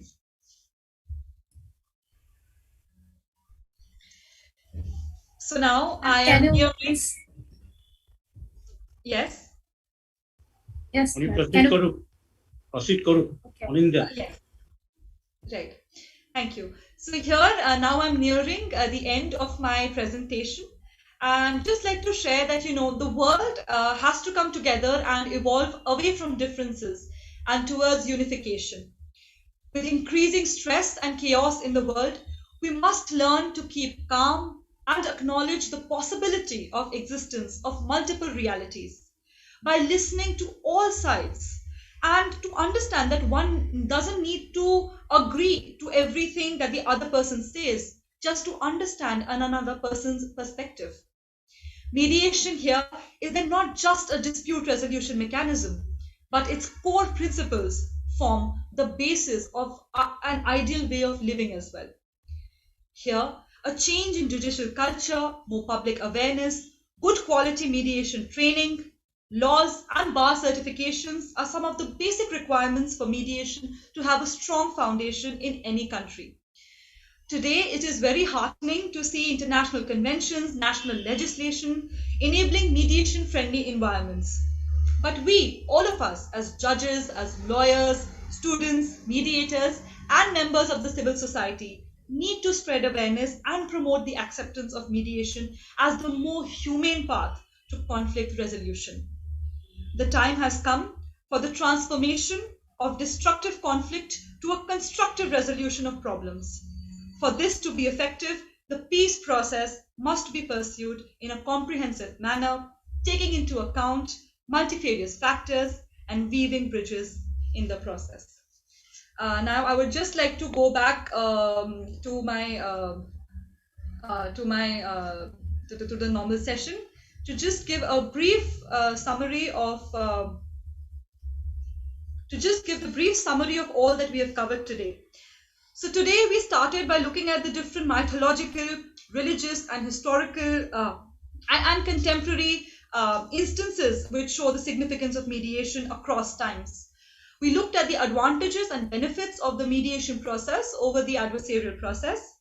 We then briefly discussed the stages of mediation and tried to elaborate or understand the nature of conflict and the importance of mediation in a globalized world, in an interconnected world of today.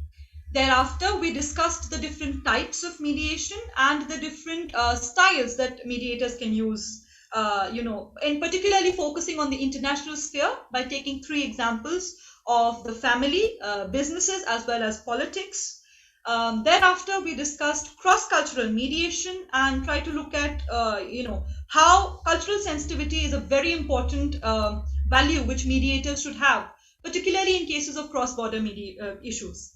Finally, we kind of came to how important it is for all of us to come together, for the world to come together to promote mediation, and the important role that all of us have as stakeholders have in the same.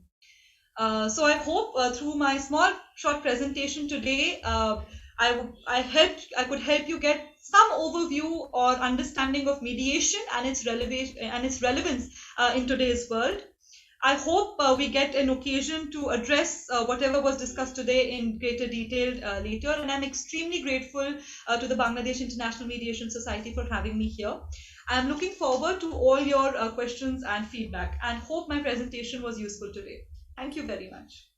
Thank you very much, ma'am, for your comprehensive, mesmerizing and fascinating discussion on such an important topic. Now, in this time, I would like to invite Ms. Madeline Kimi, who is an advocate as well as an international mediator, to discuss about the definition of mediation, BATNA, and other aspects relating to mediation. Now, would I like to request her to present on this very important topic.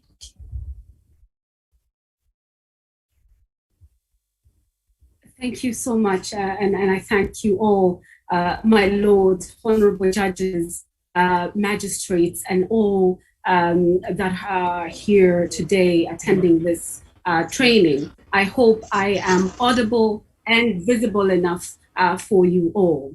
Honorable Mr. Attorney General of Bangladesh, Mr. Goswami, Advocate of the Appellate Division of the Supreme Court of Bangladesh, and also the chairman of the Bangladesh International Mediation Society, my colleagues, learned brothers and sisters, ladies and gentlemen, I think all protocols observed, and I thank you so much for this opportunity once again to present to you a paper on defining, or at least a work towards defining mediation, including looking at the skill set in terms of creating a best alternative to a negotiated agreement, and some other aspects which will be covered in my presentation. Thank you so much for the floor. I will try to project my presentation, and I would request for your just a minute or two for me to be able to do that. For your patience, please. I think this should work well.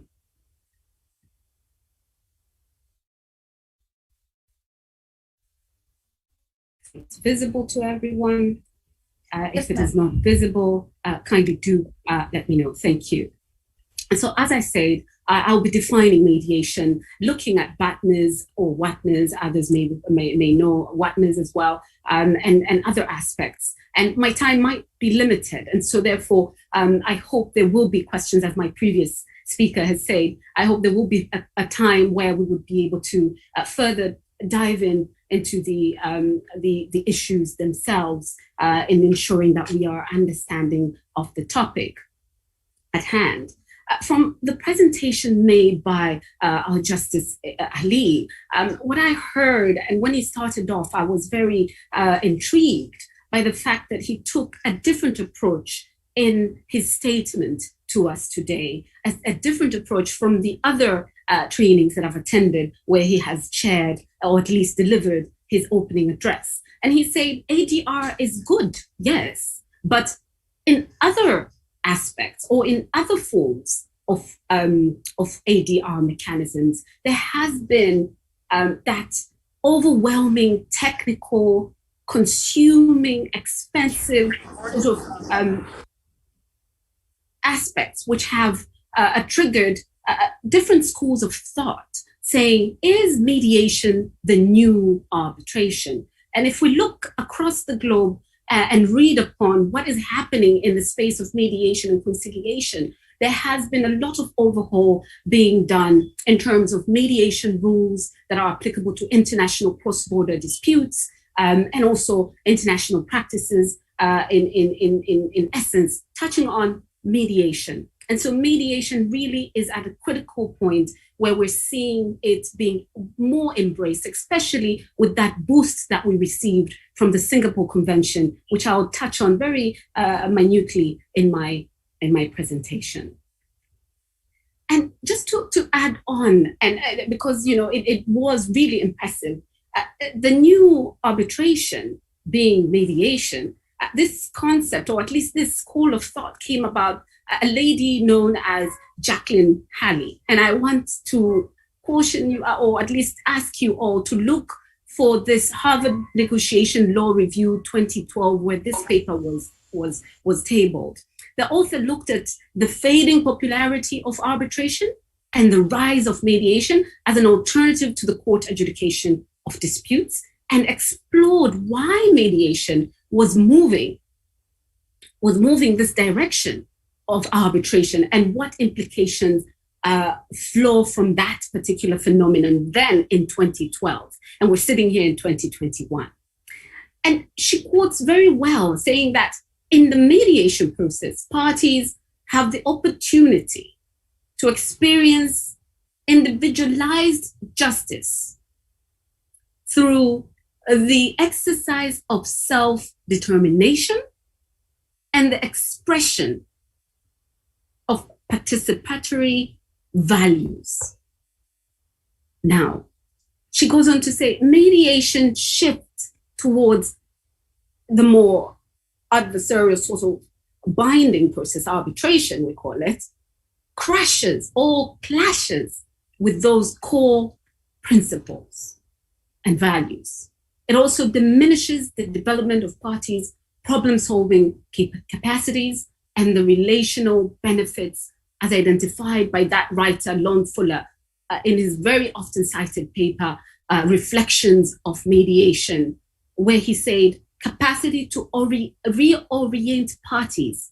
And mediation provides the parties that reorientation towards each other, not by imposing rules on them, but by helping them to develop a new and shared perception of their relationship, a perception that will redirect their attitudes and disposition towards one another, that peaceful end of that mediation when you're successful and you have that settlement agreement or court settlement order if it's a court-annexed mediation. Now, what I'm projecting there was just a little bit of an introduction where I really wanted to do that deep dive in the very strong statement made by our Honorable Justice Ali.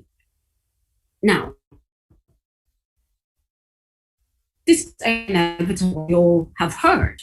This may be viewed as a class or kind of conflict which manifests itself distinct, justiciable issues with issues distinct. It's those which are justified. It involves disagreement over issues capable of resolution by either negotiation, mediation, or a third-party adjudication process. Now, why I wanted to start with the traditional definition of a dispute as contained in some of our legal dictionaries. It's very important because this is now why we need this dispute resolution spectrum, why we need to say what is the most appropriate way to resolve this dispute, this difference, this disagreement between these two or more persons.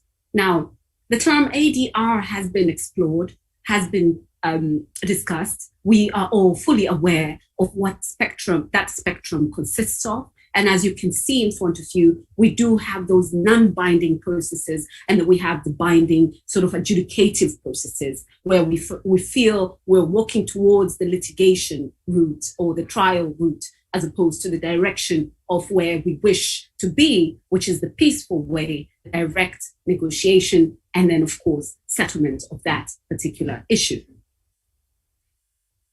With the ADR full spectrum also refers to everything from the facilitated settlement negotiation, which you can see there. Disputants are encouraged to negotiate directly with each other and instead of going to the legal processes prior to going to the legal processes. And as we've heard from the presentations earlier, there is this shift of policy on mediation becoming mandatory. Why is this the case? Could it be the uptake of mediation has not been successful in some of these jurisdictions? And I think it is, yes. The same kind of problem is happening in my jurisdiction. And this is a developing country where actually a week ago, I was called to a roundtable discussion where we were validating a report on ADR study conducted by our judiciary.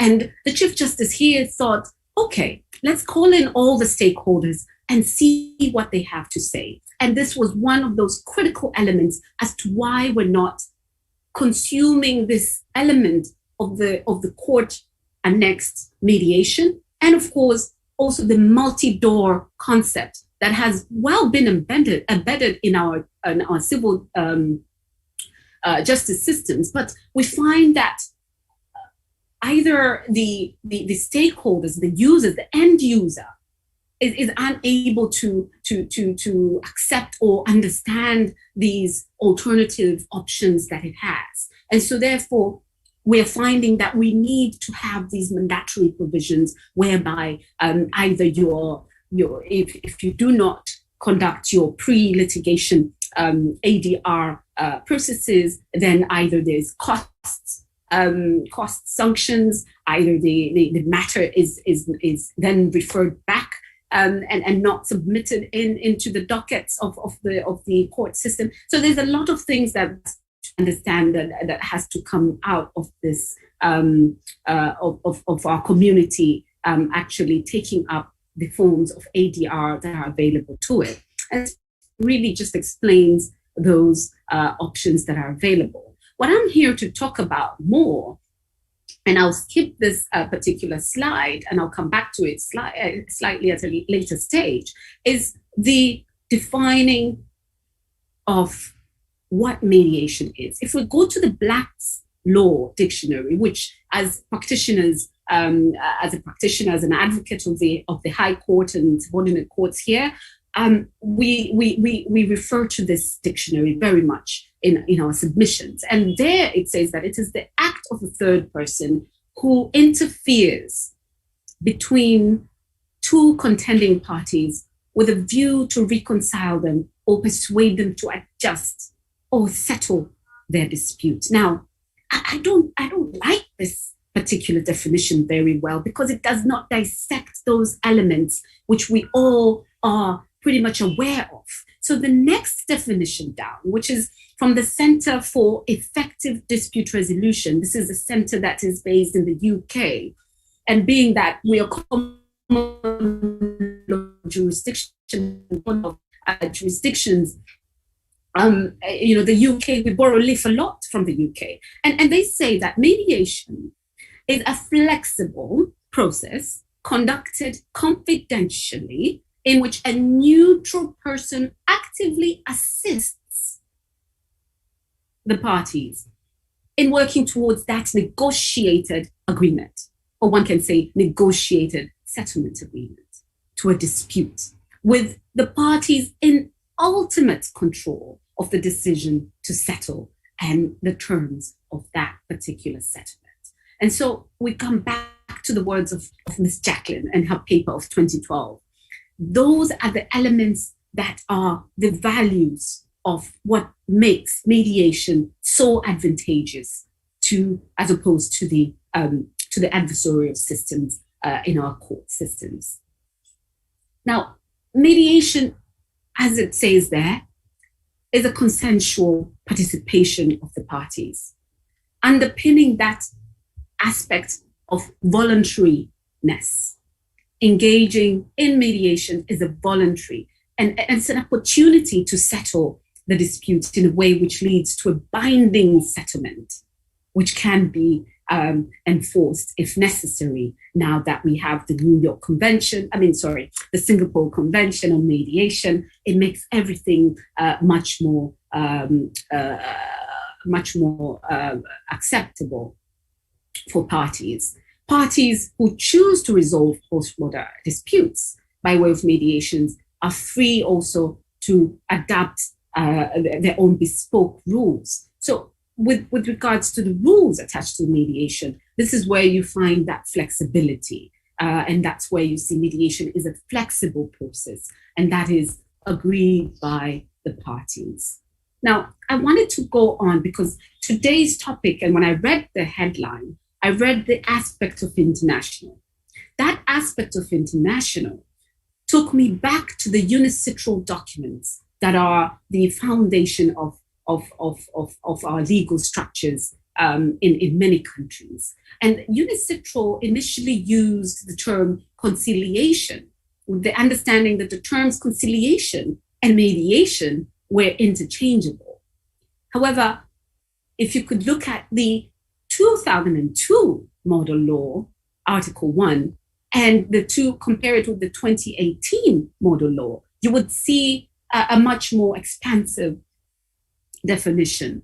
And also, we will look further in the next slide on two key aspects of the definitions provided for under the Singapore Convention. The working group noted that the working group now that was assigned to draft these the model laws noted that the internationality of settlement agreements at the time of its conclusion would be more in line with the approach of that particular convention, would cater for the situation where there might be not to be or an agreement to mediate. So they took into several factors when they were coming up with these model laws on mediation and more focusing on cross-border mediation or cross-border disputes mediation.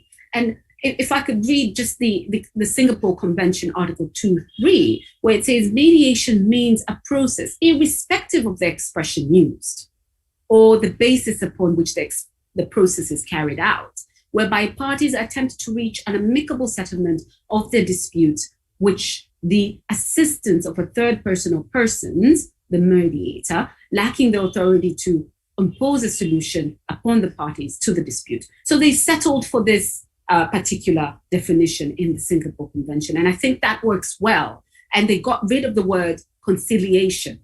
So you can see there the trickle-down effect from 2002, 2018, and then in the model law, they let go of the term conciliation.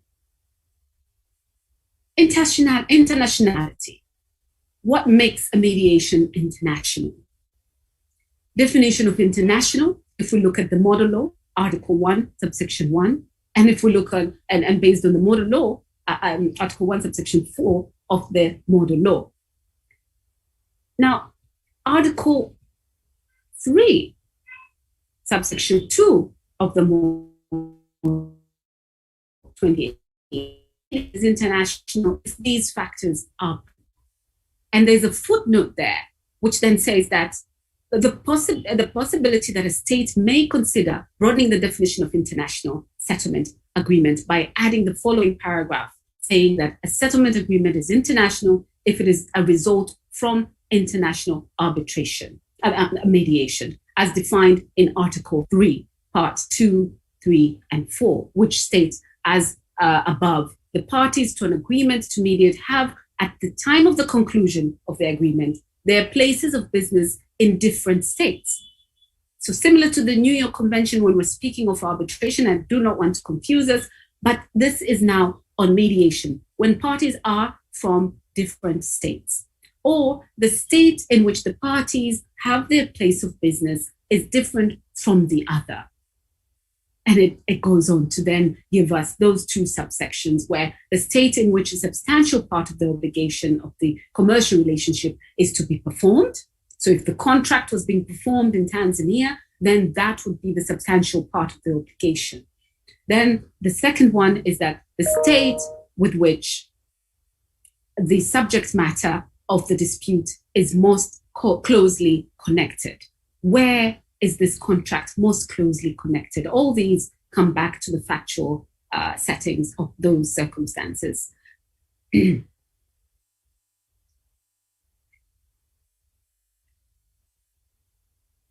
What then make it commercial? What makes it commercial? That is also provided for. And there's a long list there in the footnote of that model law, Article 1, subsection 1.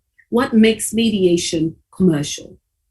The word commercial itself in the Singapore Convention is not defined, but is defined in the model law.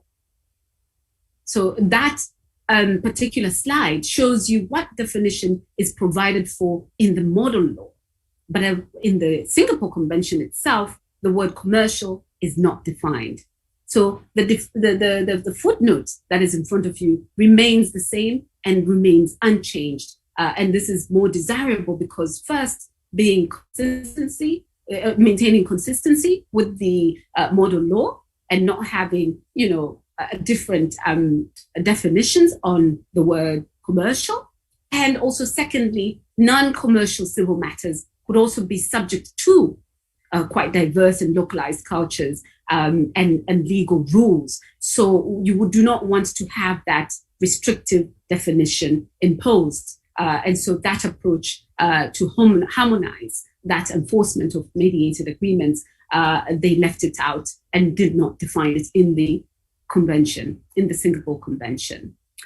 Thirdly, commercial requirement is also consistent with the desire for mutual trust in international business and to facilitate international trade. And so that requirement is also consistent in retaining the word commercial and not fully defining it in the convention so that it could also could also evolve with the model law. Now, going on now back to the definition of our conventional thinking of mediation. It is third-party assistance, the role of a third party in consensual negotiations. And as you can see there, the bullet points summarize the first slide on defining mediation very well, that the mediator is a facilitator of the process, they act as a neutral, they assist the parties in the negotiation, they have no stake in the outcome and no positions in the issues at hand.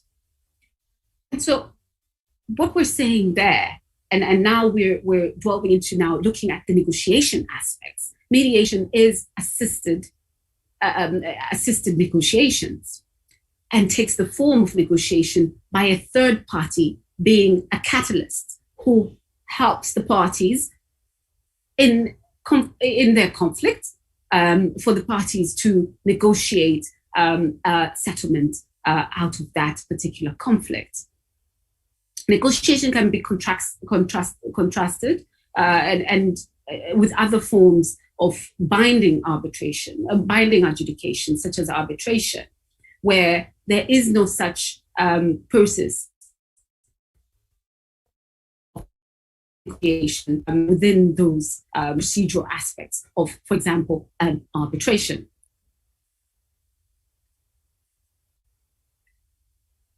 The distinct phases of mediation are clearly, as outlined in front of my slide.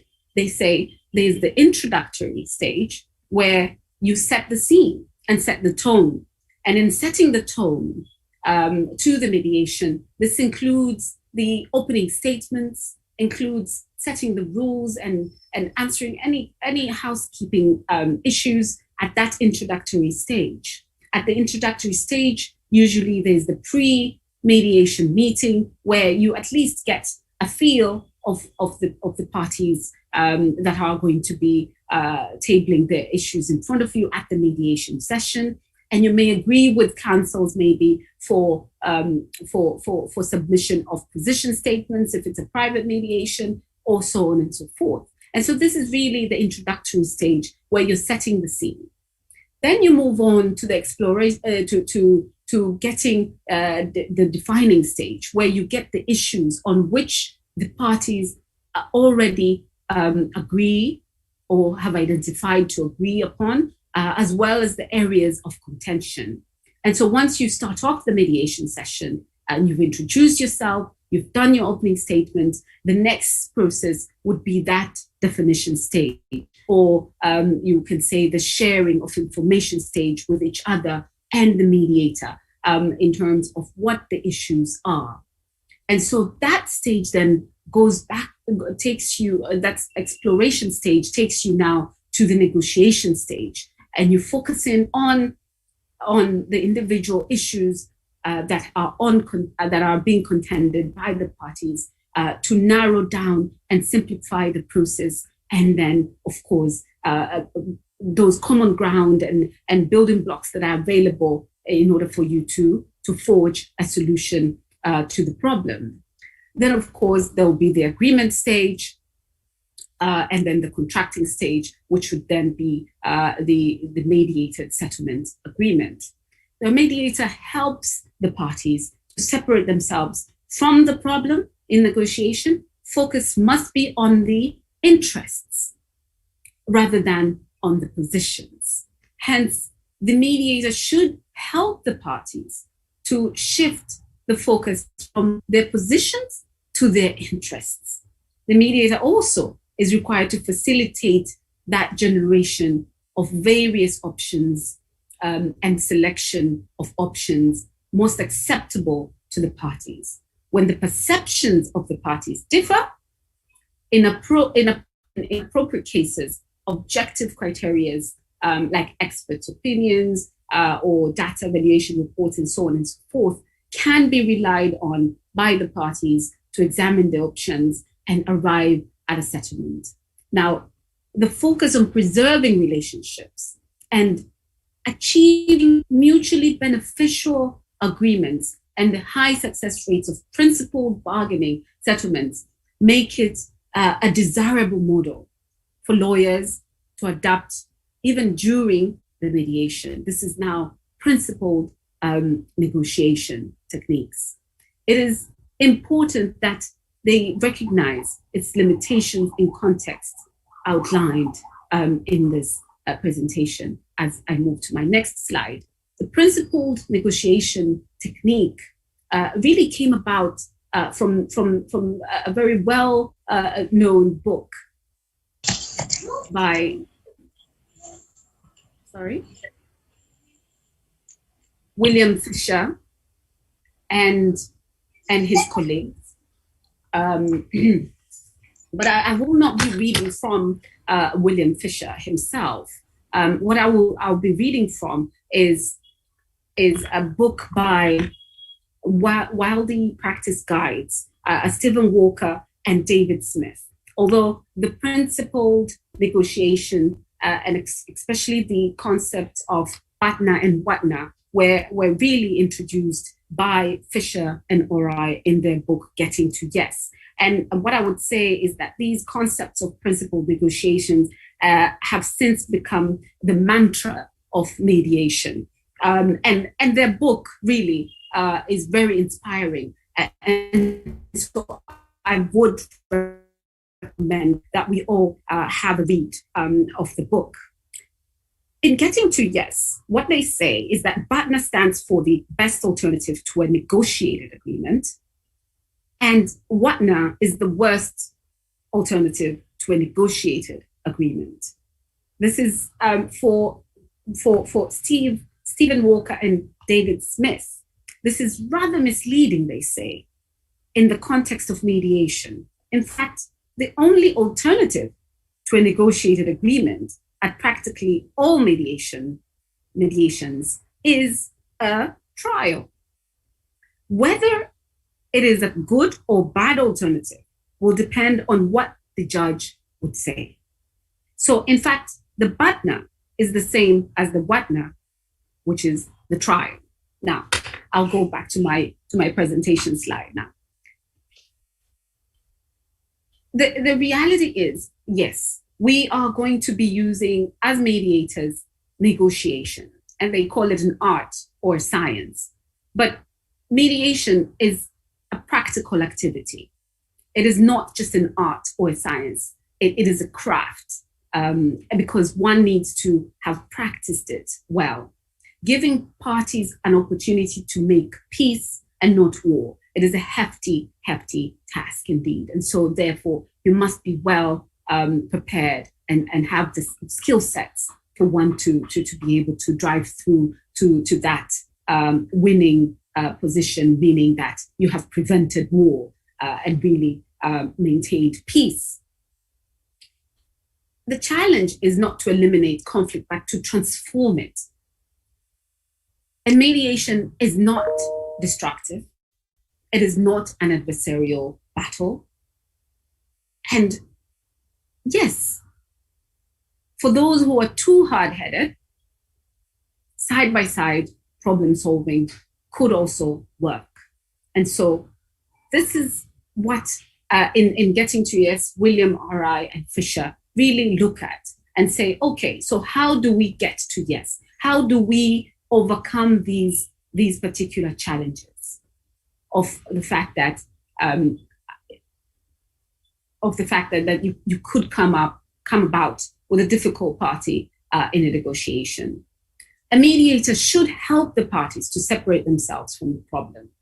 And they say in the negotiation, you focus on the interests rather than on the positions. And so the mediator is required to facilitate those options, as I said earlier. And these are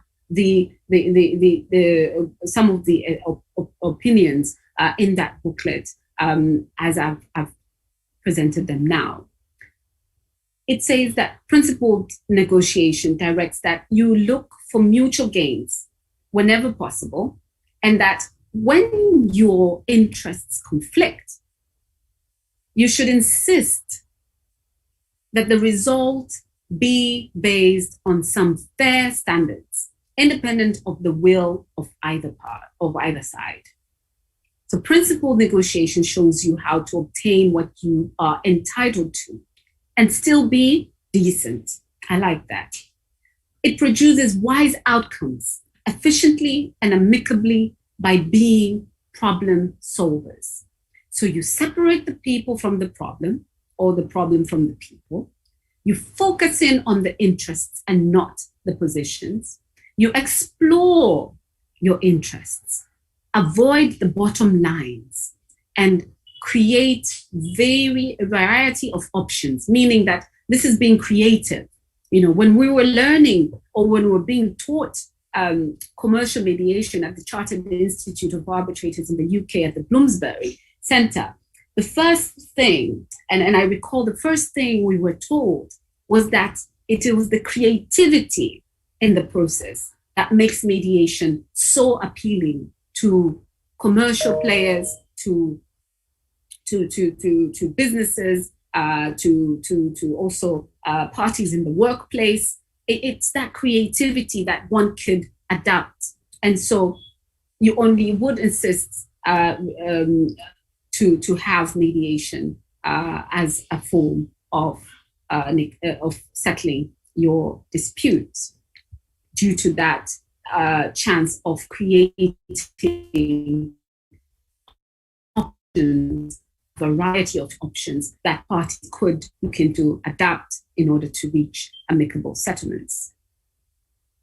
So the diagram here really goes into a deeper dive on what position, interests, and needs. And this conflict dynamic was by a fellow called, if I could read it from the presentation, I'm unable to read the name, and I have not noted it down on the side, but I think I could see it's Floyer.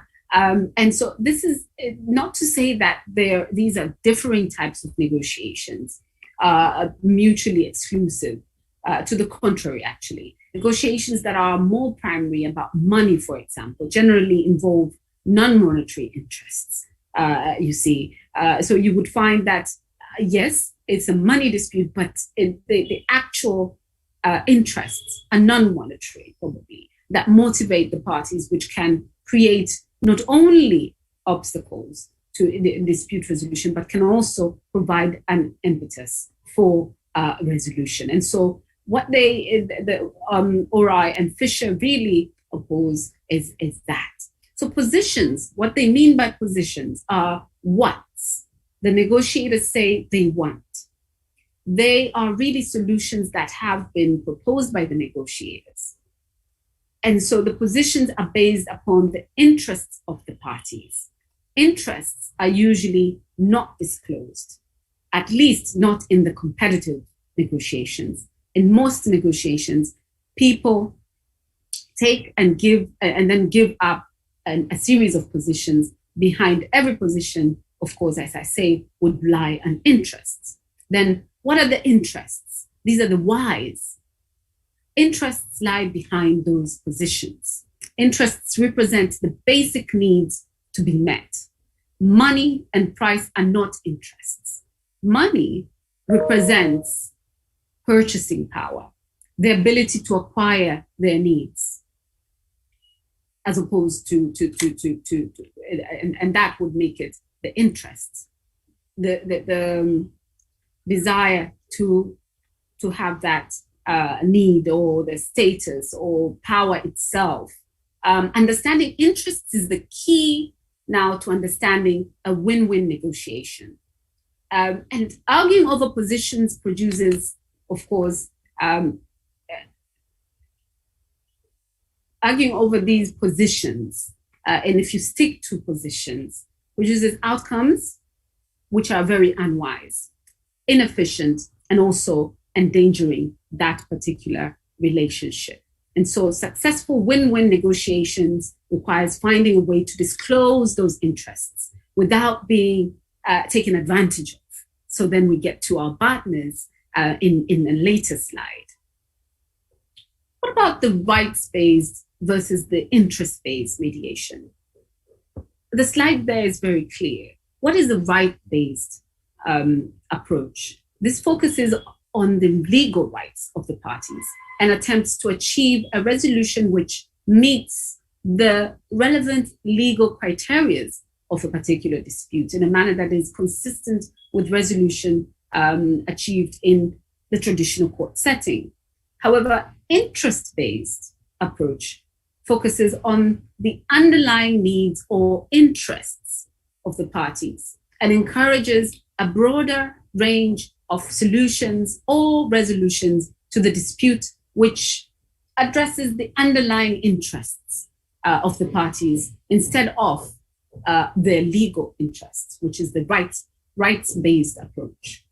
Now, this theory also underlying the interest-based approach is advanced by the same authors in that Getting to Yes book. And that's why it's a very important book for us all.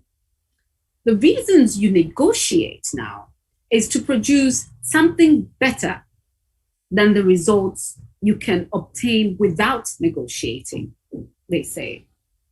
And I forget the particular page in the book, but then they go on to say that what are those results?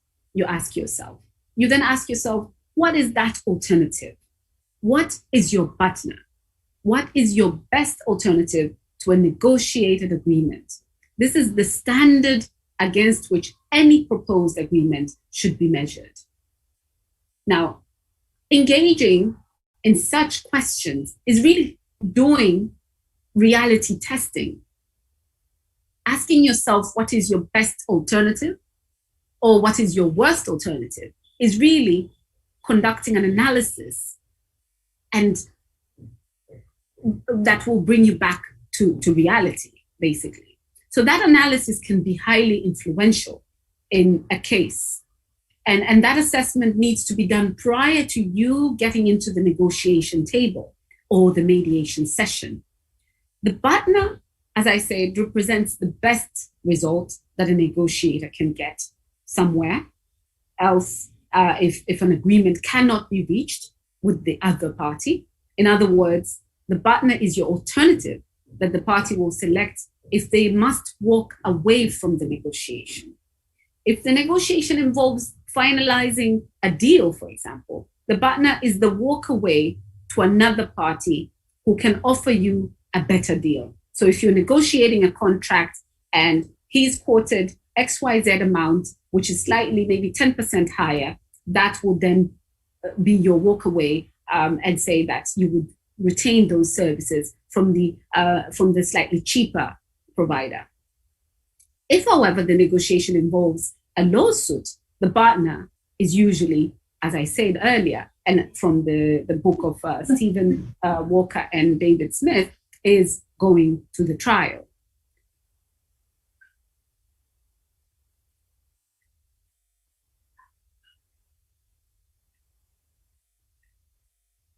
Now, I have gone through the partner, and I have referred to Fisher and Ori, and usually that partner is not always readily apparent to anyone. For example, determining the value.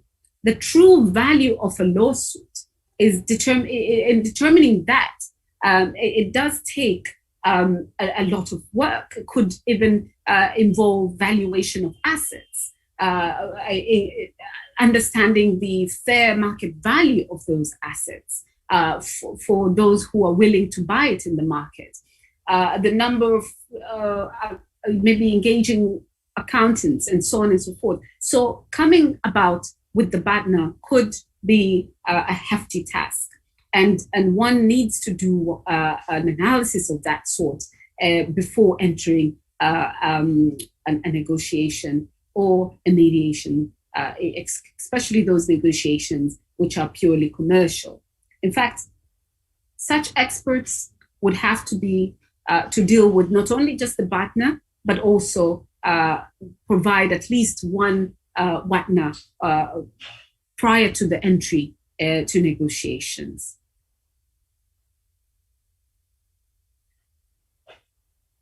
And so mediators find solutions and help parties negotiate. And that's why understanding the partner, understanding your partners, and the principled negotiation techniques are of importance when we're considering mediation as a method of resolving a dispute. Because through that process of negotiation, they uncover their interests, they prioritize those interests, then generate the options by brainstorming those options available, conduct reality testing, and try to reach a resolution to that particular dispute. What could they do? Asking yourself, what could you do as a mediator? Are the primary questions that trigger that particular form of process. Now, takeaways would be a good mediation. Having that alternative to a negotiated agreement is one point. Satisfying the interests of the client, yes, so the client is very well satisfied. The other side, acceptably maybe, and then the third parties, they could tolerate, and such agreement would not disrupt them. Then you move on to adapting a solution that is best of all available options. Is it a legitimate option? No one feels taken, for example. Then involving commitments that are clear, they're realistic, and they're operational, and the parties are accepting are able to then carry out those agreements that they have agreed to. And so being realistic and operational, all these factors have to be taken into account by each party in those negotiations, because you do not want to enter a settlement agreement only to have it defaulted by one party due to it not being either clear or not being able to be operationally carried out. Involves communication that is efficient and well understood, results in an enhanced working relationship, so the parties and or their attorneys can deal with future differences more easily. So just remember that the key to a successful win-win result is preparation and commitment to a cooperative, mutual problem-solving style. There is nothing more empowering and enjoyable than when the parties successfully conclude a mediation or a negotiation, feeling that they've both either walked out on a win-win or a purely satisfying position. High Court. The most fundamental aspect of mediators' objective is to secure an attitude shift on the part of one or more of the parties. An attitude shift from either of the parties.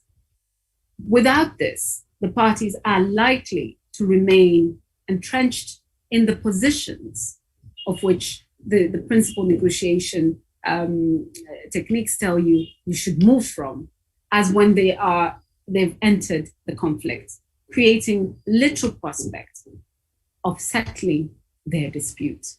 And so this is the underlying task for any mediator, getting them to move from their positions to releasing or putting forward their interests. The most fundamental aspect of the mediator's objective is to secure that shift. And that's really my presentation for today. I thank you all for listening, and I'm open for questions after others' presentations. Thank you very much. It was so awesome of you, ma'am, and you covered a lot of things, but not the kind of mediation. At this moment, we are have Honorable Justice Kuyan Joseph, former Judge of Supreme Court of India, to discuss the role of judiciary in encouraging mediation. Thank you.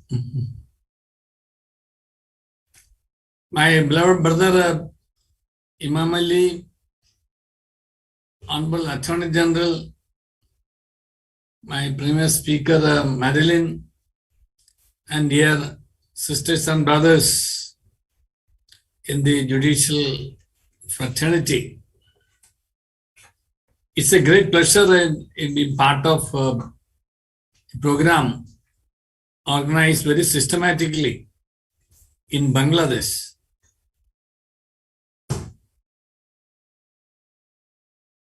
If you want to catch at the problem, catch at the right place, we always used to say. So I'm extremely happy that the judges are now called upon to be conscientized as to what mediation is and what is the need for mediation and what are the fruits for mediation, and making them aware that it is their role too to facilitate mediation and to promote mediation. Ms. Madeline has given you an illustrative academic orientation on mediation. So I don't have to deal with in more detail. My endeavor is to concentrate on an area as an institution judiciary and as a person in judiciary as a judge. What can we do? As far as mediation is concerned, though it is age old, in our old village system, there has been very effective mediations. Even now it's going on. Be it in Bangladesh or in rural India, there are effective mediators at the panchayat level or village level. It's still going on very effectively. Though may not be scientifically as we think now, or may not be as jurisprudentially correct also as we do now. But still, those systems have been effective. But the judiciary never thought that it is their role too to endeavor for mediation. We always stuck to the conventional role of deciding cases, come what may, and leave it at that. We gave a ruling on the questions and we decided cases. We never ever bothered as to what happens to the parties, one who lost or one who wins. It was not our concern at all. This is actually the mindset of a majority of the judges across the world, though it is changing quite fast in the West, but not that fast in the Asian countries. Therefore, the attempt that we make now is very thoughtful, very timely, and very important. My hearty congratulations to Brother Imam Ali, who has been awarded the International Mediator Award, and whose commitment takes us all forward. Particularly, he is the icon of mediation in Bangladesh. And I'm also happy that the Attorney General representing the state on the other side as the prosecutor's side, is also with us and giving us all the support. Because ultimately, without the judge and prosecutor understanding and involvement, it's very difficult to have an effective resolution of disputes in court. Therefore, I really appreciate the presence of all the stakeholders, particularly the Attorney General, Mr. Aminuddin. Well, having said that, let me ask you a simple question. What is the whole purpose of judiciary? Why is there an institution? We know there is a government to govern. We know there is a parliament or a state legislator to legislate. What is our role? What is our purpose? What is judiciary meant for? Two other parts, I said, one governs, the other legislates. What is judiciary meant for? If you don't mind, we can have a little interactive session, which will help us to make this session more active.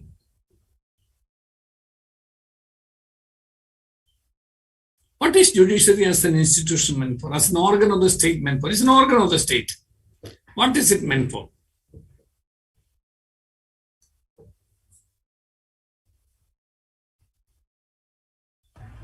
I'm sure the host will be permitting the participants to unmute and speak. If you can give them that liberty, we can have a little interactive session. If that liberty is not there, I can continue with my talk. Maybe I could try and attempt. I would think it's a constitutional a mandate that the judiciary has to provide an avenue for the resolution of disputes and disputes within the society. Oh, right. Madeline has given a good answer, saying that it provides an avenue for resolution of disputes in society. Anything else would you like to add? Anyone else? Yes. FM Shafat Salam. You want to say something? Actually, to adjudicate any dispute.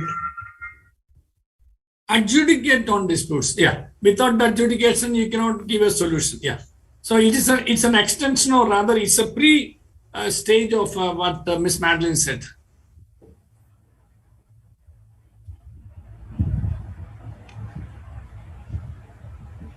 What else? What else do you do as judicial officer? Sir, another one wants to answer. Yeah, please. Saiful Rahman. If he wants to tell something. Sir, Yeah, please please. unmute yourself. Feel free, don't worry, feel free.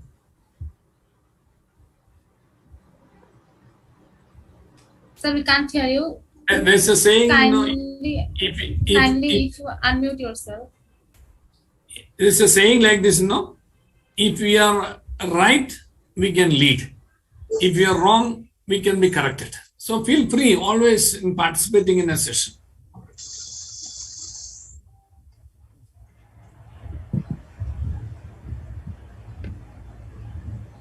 Sir, I think he has a problem with his microphone. Oh, Can all right. continue. Yeah. See, actually, we as a judiciary, I asked you as an institution. As an institution, judiciary is the guardian of the rule of law. It's not rule of arbitrariness. So as a judiciary, as an institution, is the guardian of the rule of law. That means there is a law that rules the society. There's a law that rules the relationship of persons in society. There's a relationship, there's a rule that governs the very functioning of all the three organs of lawmaking, execution of law, and interpretation of. Basically, we call it the judiciary interprets law. What the law is for the judiciary to say. It's not for the parliamentarian to say. It's not for the government to say what the law is. What the law is ultimately is the prerogative of judiciary to say what the law is. Therefore, people look up to the judiciary for a correct interpretation of law and what the law is actually meant for. That's why we call it a purposive interpretation. Even when the lawmakers themselves fail, we adopt several principles saying that what is the purpose of making this law. So we interpret and we put it in their throat also, saying that this has been the purpose with which this law has been made. We call it a purposive interpretation. So we have several tools in the process of interpretation of law and making rule of law possible in the governance of the country. So in a way, good governance does not necessarily mean the executive governing the country very well or the legislature making good laws. It rests on the judiciary also as a guardian of the rule of law to see that the laws are interpreted in tune with the constitution, laws are interpreted correctly, and that there is a law-abiding society. Law-abiding society is a role that the judiciary also has to be, because the police may impose, but the judiciary has to guide. This is where we have a great role in guiding the people to be law-abiding and refrain from breaking law. They have only one. They know only one approach. That approach is if you break law, you will be punished, right? But we have a different approach, saying that even if you are involved in a situation like this also, well, there are solutions other than suffering the what you call the consequences of what you have committed, even if it is a wrong committed against the state or if it is a wrong committed against the citizen. Therefore, the what you call the negotiation in the matter of punishments also is available in the country now. Well, qua citizens or between citizens, we have a what you call a better role and more important role to see that not only to decide as to who is right and who is wrong. This has been the conventional role. When somebody comes to you in a civil dispute, our role is role has always been to decide who has been right and who has been wrong. We recently, you may have read also, being our neighbor country, you may have read Justice Mida, who retired from the High Court of Delhi. In his parting speech, he made a wonderful comment. Both sides know the truth. Only the judge is on trial. This has been the comment. In a litigation, there are two sides. They know what the truth is. Be it the plaintiff or the respondent, be it the petitioner or the respondent. Both sides know what the truth is, no doubt about it. This is put on trial. This has been the expression used by Justice Mida. Absolutely right. Judge is put on trial as to how he is going to decide what the truth is. But unfortunately, the judge can decide only on the basis of the facts before him. It's a court of law. It's not a court of equity. If it is a court of law, he can only decide in accordance with the law. And the law means the facts before him and the evidence adduced before him and the law that is to be applied on the facts and the evidence. This is the only thing he can do. He may, in the sixth sense, he knows what the truth is, but he is crypt, cabin and confined because he is a judge in a court of law. This is his predicament. Well, one way to come out of this predicament is mediation. This is where I wanted you to take you. See, on the basis of pleadings and on the basis of evidence and the basis of applicable law, there is no problem for deciding any number of cases. We can decide. It's not a difficult thing. I used to work with a judge who is no more. So that judge used to tell me, couldn't you tell me what way to decide? This way, that way.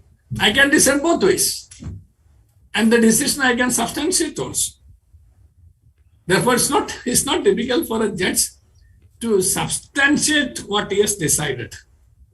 Question is it the truth that wins? We believe in this principle of fiat justitia ruvat sherlum. Even if the heavens fall down, let the truth win. Let the justice be done. And justice is nothing but the truth. Justice is nothing but the truth. Well, it's the judges on trial on deciding what the truth is. Well, as members of the judiciary, what role we have to play significantly in this? I'm very clear. One, we as judges, we ourselves should be thoroughly convinced that I have a role to play, not as a conventional judge in deciding the cases before me, but I have a proactive role, and this is the society expressed from me, and that this is the institution actually expressed from me, that I have to play a proactive role in making the parties realize that there's no point in one party losing, one party gaining. One stage, second stage, third stage, it goes like that. It goes into generations. Well, before that, my proactive role is to resolve the disputes between them amicably. Unfortunately, speaking from my country, India, a large majority, I don't say large majority, even now, our trial judges are not convinced that this is their duty. They say my appointment is, I've been appointed as a judge to decide cases, not for anything else. All others are meant for trained people, society, panchayat, whatever it is. And they take it as a less majestic role. They don't take it as a role of role with the majesty and ropes.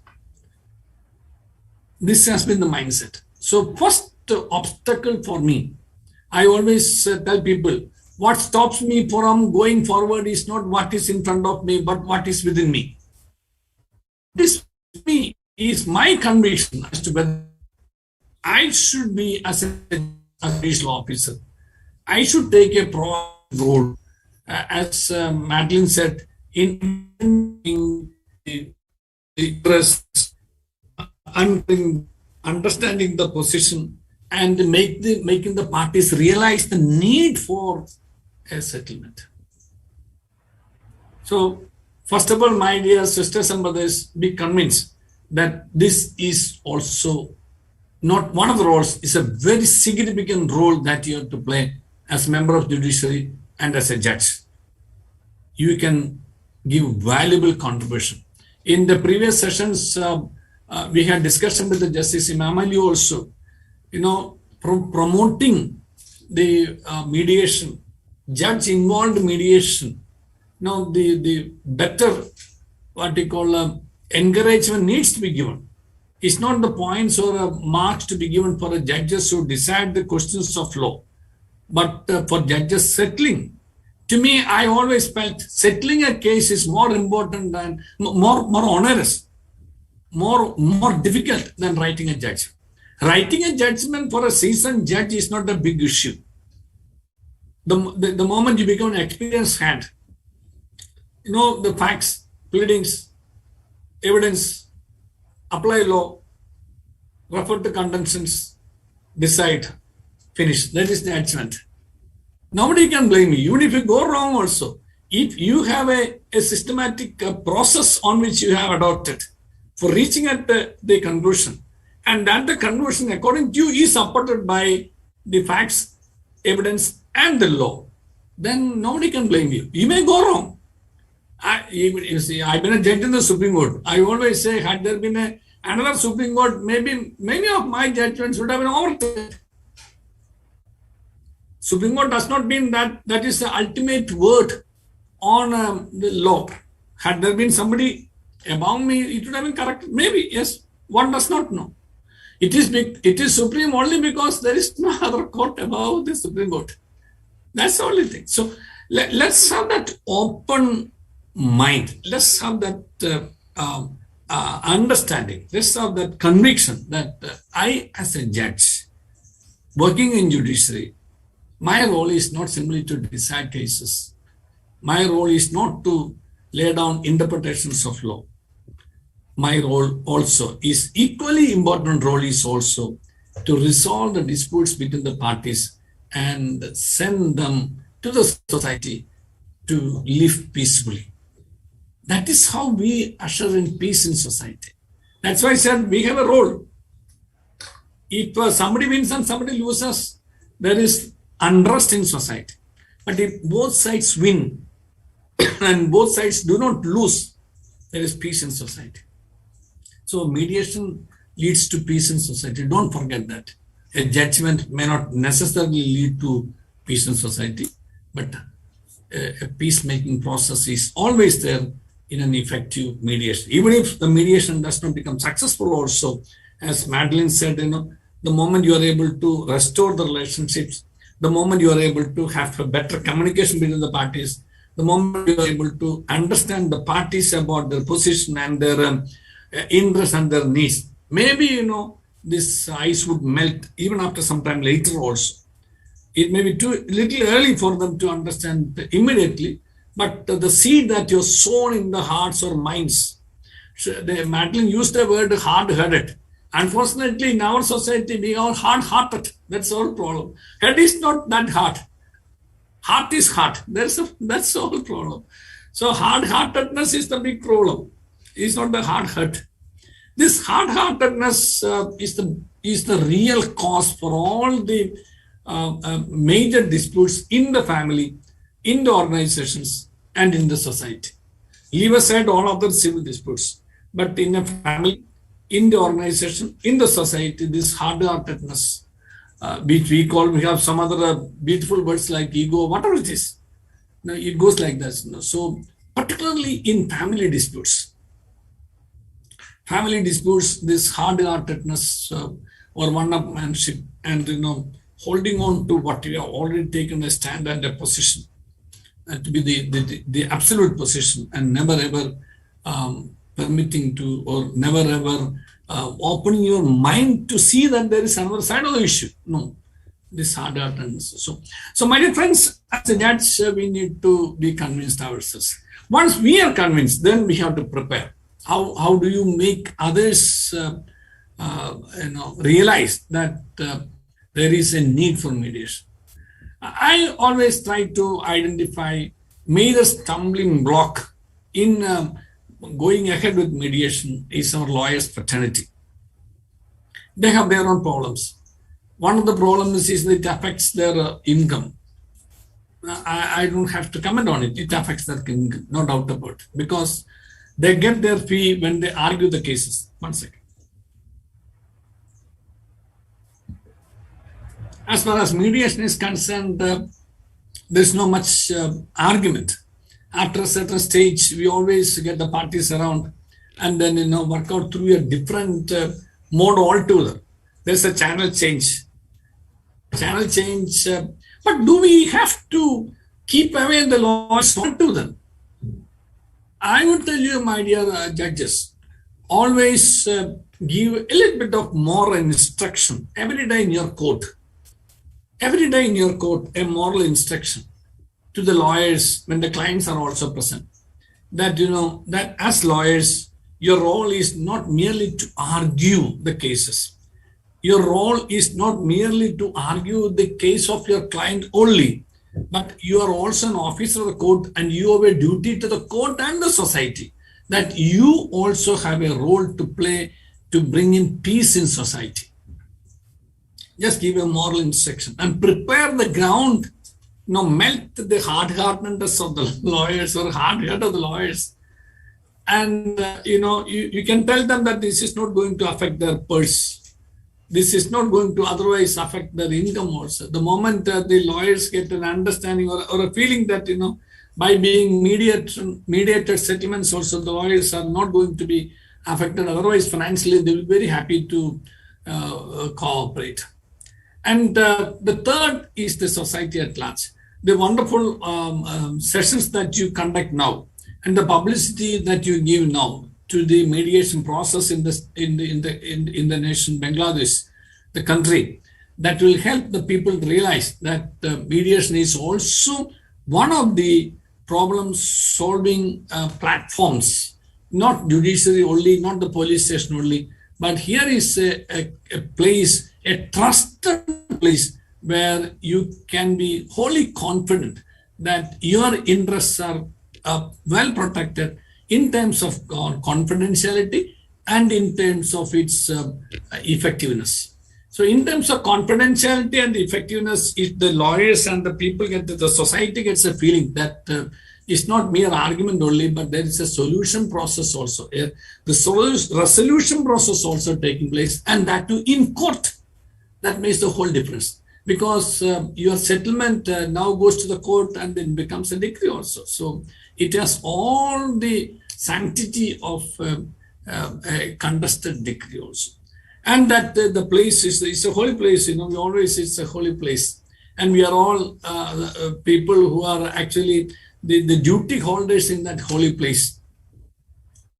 Our duty is to see that there's peace. Ultimately, the whole purpose of resolution of a dispute is to see that there is peace in society also. That is lawyers. Then that is society also. So give wide publicity of whatever cases you settle, so that people get a feeling, people get a different mindset that why not I too? Why not I too? Why not I also try for a settlement? Why do I crack my head? Why do I spend my time, energy, money in long drawn litigations? Why not I also? So as judges, I tell you, use your public relations to see that the settlements that you make are given appropriate publicity, not in terms of the judge who settles it, but in terms of the process through which the settlement has taken place. If only you project yourself that it is you who did it, it will invite problems for you. As that judicial officers, I'm telling you. But you don't require a publicity. Though there's a saying, who said, Milton said, I think Milton, yes, desire for fame is the last infamy to the noble mind. Yes, as a noble minds, we may have a certain desire. It will come. You don't have to hunt after publicity. Publicity will come to you the moment people know that there is a place where things go in the right mode, and people go and there's a place where there's a person where a court where the justice is given importance, not the procedure, not the technicalities. The spirit of law is understood, applied, and implemented is your court. This is the impression people should. So therefore, every case that you settle, let it go to the public, not for the sake of publicity to the judge, but publicity to the process of mediation, so that people who are otherwise entangled in long drawn litigations, and they have been dancing to the tune of the lawyers, they will also ask the lawyers, why not my case also be sent for mediation and get it settled also. So this is how you have to prepare the society. So one, you have to change the way that you look at things. If you change, the things that you look at will change. So please do have, my dear sisters and brothers, a different approach to the process of mediation. Number one. Number two, prepare the lawyers. Number three, prepare the society. Number four, of course, your court staff. They also play a great role. Court staff and those people who assist the lawyers, we call it law clerks. They also play a great role. The poor rustic litigants always seek guidance from the court staff and this law clerks also. So you can also, that is a process, a part of the society also. So if that ground is prepared, then you have a little homework to do now. For all the things that I told you now, you don't require a homework. But there is a need for a little homework. That homework is, if you see the cases that are entrusted to you, please take home, spend a couple of hours as a dutiful judicial officers. Spend a couple of hours to read the pleadings. The moment as a seasoned judicial officer and the one who is committed to the effective mode of application of an appropriate alternate dispute resolution, and particularly mediation, your sixth sense will tell you, sir, this is a case for mediation because the dispute is on these lines. Dispute is not a very big question of law. There is a dispute of clash of some interest. If you are able to catch at that interest and uncover it and make the parties realize that the interests of both parties can be safeguarded, you will be in a position. This is the sixth sense that you get when you read the pleadings. As experienced and seasoned judicial officers, trained and seasoned judicial officers, please have a quick reading of the files that you take home. And please have an idea as to what the facts are. So, the greatest thing that a lawyer is happy and the client is happy is that the judicial officer is able to tell them what your case is. The moment you tell them this is all your case, they are very happy because here is an officer who has understood me. Between the people always, there's somebody to understand me. Somebody has understood my problem. They're very happy. You can win the trust. You can win that confidence. The moment you have confidence, then you have, you're in the better driving seat. You have a better control also. And then you have to see what the problem is. You're seeing Ms. Madeline saying that an active assistance from a neutral facilitator.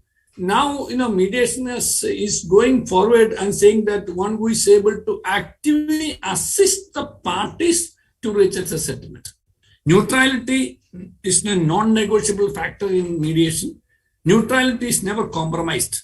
But without compromising and negotiating with your neutrality, you have to actively associate in the process and assist the parties to reach at the settlement.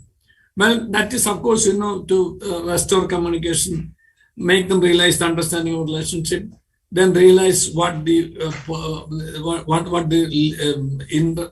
the interest on which they're fighting, what is the underlying interest, what are the positions of the parties, and what are the options available, what are the alternatives available, and what is the legitimacy. These are the process on which also, in negotiated settlement, the best alternative to a negotiated agreement, yes, in Batna and Vatna also, the worst also. One is the best, the other is the worst. So once you agree on the facts, and as a judge, people always will look up to you because you have an role of an evaluative mediator. People look at you. You are not going to evaluate in the process of mediation, but they have a confidence that your presence and your involvement, saying that this is a judge. In front of the judge, let us not fight. In front of the judge, let us not speak of falsehood. Because a judge is a person, representative of God on earth, before whom we should only speak the truth, and we should not unnecessarily fight. This is the confidence that you need to gain also. This is the active assistance, nothing else. Be happy. Be always, promote peace, promote happiness, promote relationship, promote communication, and help them to come out with the real interest. All these techniques, I'm sure you'll be learning one of these days. But just take it from me. The facts that have come up by your pleadings before you may not be the real issue. Your success depends on whether in how short a time you are able to help the parties to come out with the real problem. That's what's called underlying interest. Underlying interest is never written on the pleadings because there's a lawyer who never write the underlying interest.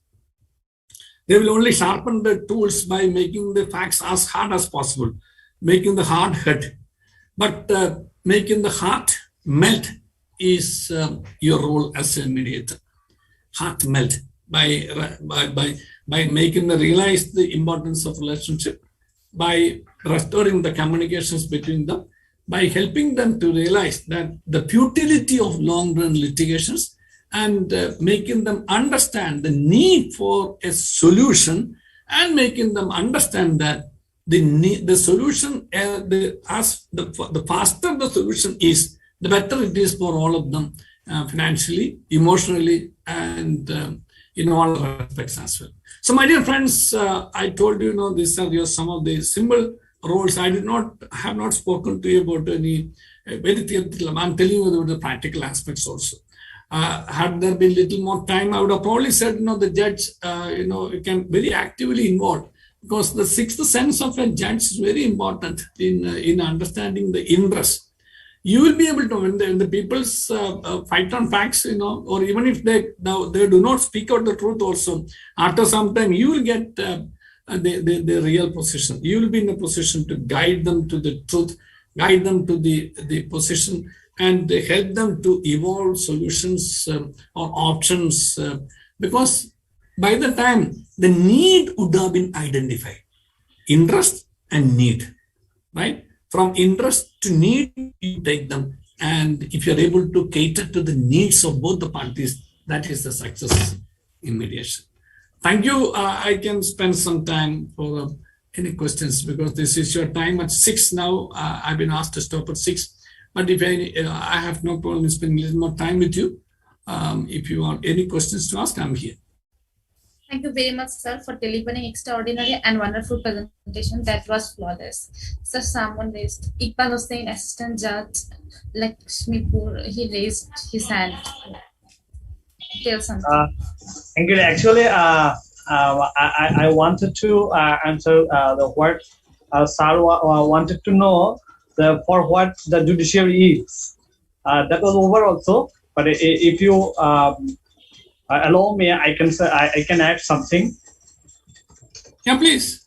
Sir, actually, as per constitutional mandate, we know that the parliament is to make the law, to enact the law, and the executive body is to execute the law. But the judiciary is to see whether the parliament in enacting the law, and the judiciary and the executive is executing the law, exercise their powers arbitrarily or not. And this is the judiciary is to see whether the parliament and the executive. Hussain, I got it. We can simply say, put it as a judicial review of administrative and legislative action. Whether the legislation is in accordance with the Constitution and whether the governance is in accordance with the Constitution. We call judicial review of administrative action and legislative process. Yeah, that's very good. Thank you, sir. Thank you for your cooperation. Now I am requesting Honorable Justice Muhammad Iman Ali sir, most senior judge of Appellate Division of Supreme Court of Bangladesh, to take the floor. Thank you, Anita. I want to take this opportunity really because today we have the Attorney General for Bangladesh present with us, and he has given us so much of his valuable time. I'm very grateful to him. But since he is here, he is not only leader of the bar and all the lawyers, he is also the topmost government lawyer of the country. Now, what I would like to just very simply outline is like this. Mediation, as I have said already, is for our country mandatory. And within section 89A, you will find section 89A subsection 10, which says that every district judge, in consultation with the district bar association's president, is to compile a list of panel mediators. Now, whether that is being done or not is yet to be cleared, but I would request the Attorney General to perhaps use his good offices to find out how many of our districts have actually got panels of mediators, number one. Number two, in order to implement the law as it stands, the court annexed mediation requires that the mediators mediate the cases which are referred to them by the judges at the time of filing of the written statement. Where do they sit? Where is the place to mediate? They cannot sit at home. The lawyer may or may not have a chamber sufficiently equipped to deal with mediation. the court precincts must have a place to sit and mediate. Every court precinct must have that. I don't think we do. I again request the Attorney General to use his good offices to ensure that the infrastructure necessary for mediation is put in place. Then we have to have training of the lawyers. Here we are training a few judges, not all the judges. We have to have somehow access to train all judges and, so far as possible, all lawyers who want to deal with mediation. And lastly, we have to have awareness. That mediation is so good. We are telling each other, we're all here because we want to do something about mediation. We're all converted. We're all preaching to the converted. The masses are out there. There are 16 crore people out there who have very little idea of what is mediation. So these are the things I believe we have to do. And lastly, one other thing that I would ask the learned Attorney General to keep in mind is that Bangladesh, by all information, is now an upcoming economy. That means there is commerce developing. That means there will be contracts. That means there will be international contracts. People coming from outside of the country to trade in this country.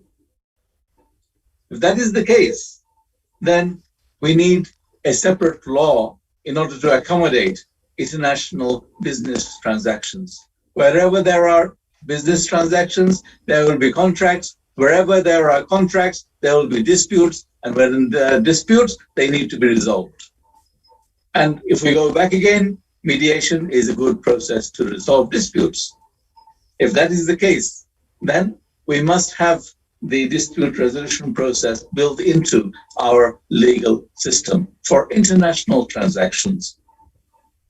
And finally, the enforcement of these international mediations. For that, we need to sign the Singapore Convention. Otherwise, if you're not a signatory to the convention, then you cannot have access to the enforcement mechanisms. So I would again request the learned Attorney General to bear with us. Thank you for your time, but then please help us to take this forward. And I thank all the presenters today. Justice Kurian has come every time that we've been here. We've heard so much from him. This is very good. And the other presenters, they have made very lucid exposition of the law of mediation, of the process of mediation, and I thank them all. Back to you, Anandita. Thank you so much, sir, for such a stimulating discussion. At the present moment, I am asking for Mr. S.N. Ziaur Rahman, District and Sessions Judge of Chandpur, to epitomize the whole today's session.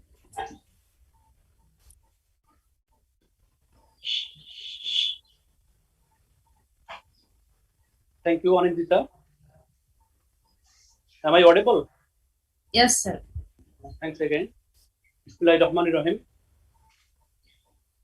Honorable Chief Trainer, His Lordship Mr. Justice Muhammad Iman Ali, Senior Most Judge of Appellate Division of the Supreme Court of Bangladesh, and recipient of International Mediation Award, distinguished special guest and opening speaker, Mr. M. Aminuddin, Honorable Attorney General for Bangladesh, Mr.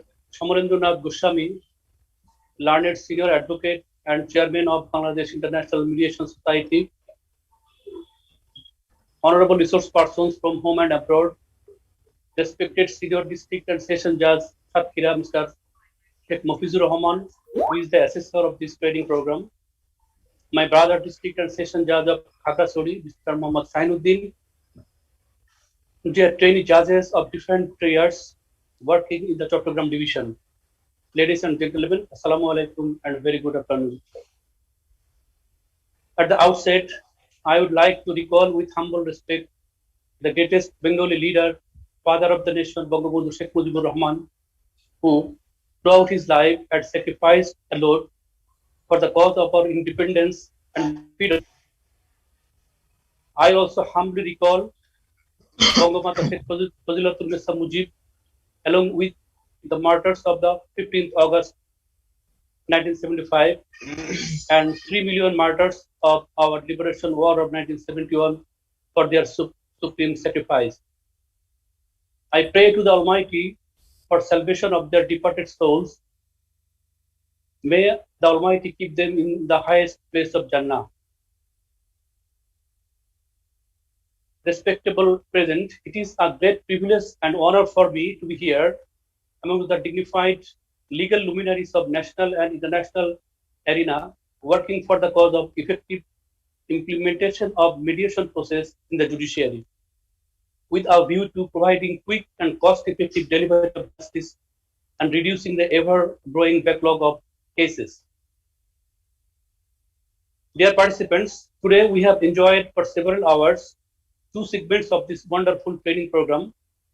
We have come across a great deal of illuminating and thought-provoking discussions over mediation by the eminent trainers.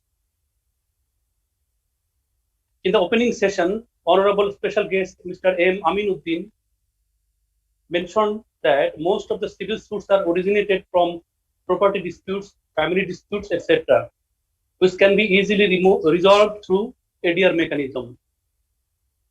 He underscored that the judges have to play a proactive role in mediation process so that ADR system become more familiar to the litigant people. Honorable Attorney General has also cited a valuable quotation from a famous judge which has great implications regarding mediation. Ladies and gentlemen, in the introduction speech, Honorable Chief Trainer has emphasized the need of mediation, mentioning that other forms of ADR, including arbitration, are time-consuming and costly. His Lordship has referred to the Sumerian civilization, where mediation existed 1,000 years back in resolving disputes among the people.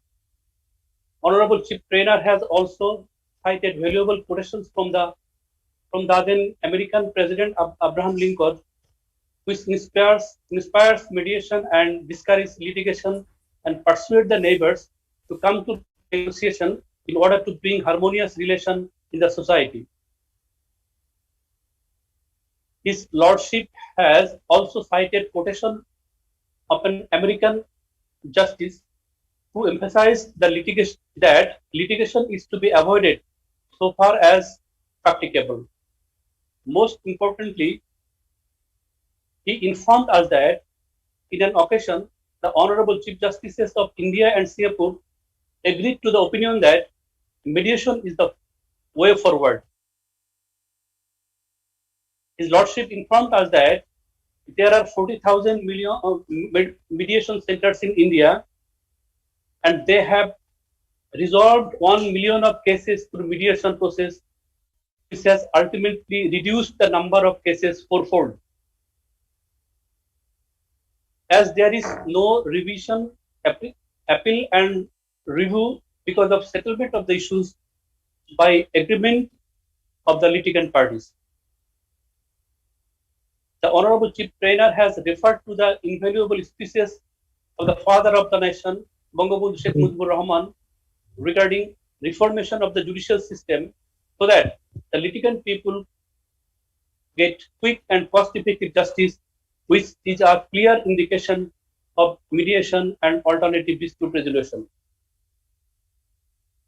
He has also given us a good news that Supreme Court Judicial Reforms Committee issued a circular on 21st March and a guideline by which mediation has been mandatory for all the judges, and the judges must advise the litigants about benefits of mediation so that they agree to refer the case for mediation. At the end, the Honorable Chief Trainer has sought cooperation of the respected Attorney General so that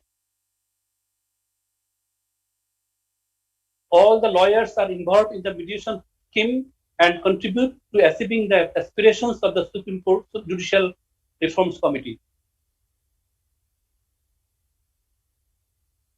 Then we find Mr. Advocate S.N. Goswami, who by his vivid deliberation introduced the trainees with different sources of mediation. He has identified principles and practices of different religions as well as different species of the great leaders as the distinct sources of mediation. He has also referred different laws and 12 tables of Roman law as sources of mediation. The learned trainer put importance on gathering of knowledge of sources and information of mediation. He has especially mentioned the suggestion and directions of our father of the nation, Bangabandhu Sheikh Mujibur Rahman, in his different speeches, especially in the speech of the historic 7th March, to resolve dispute out of the court system, which are clear indication of mediation.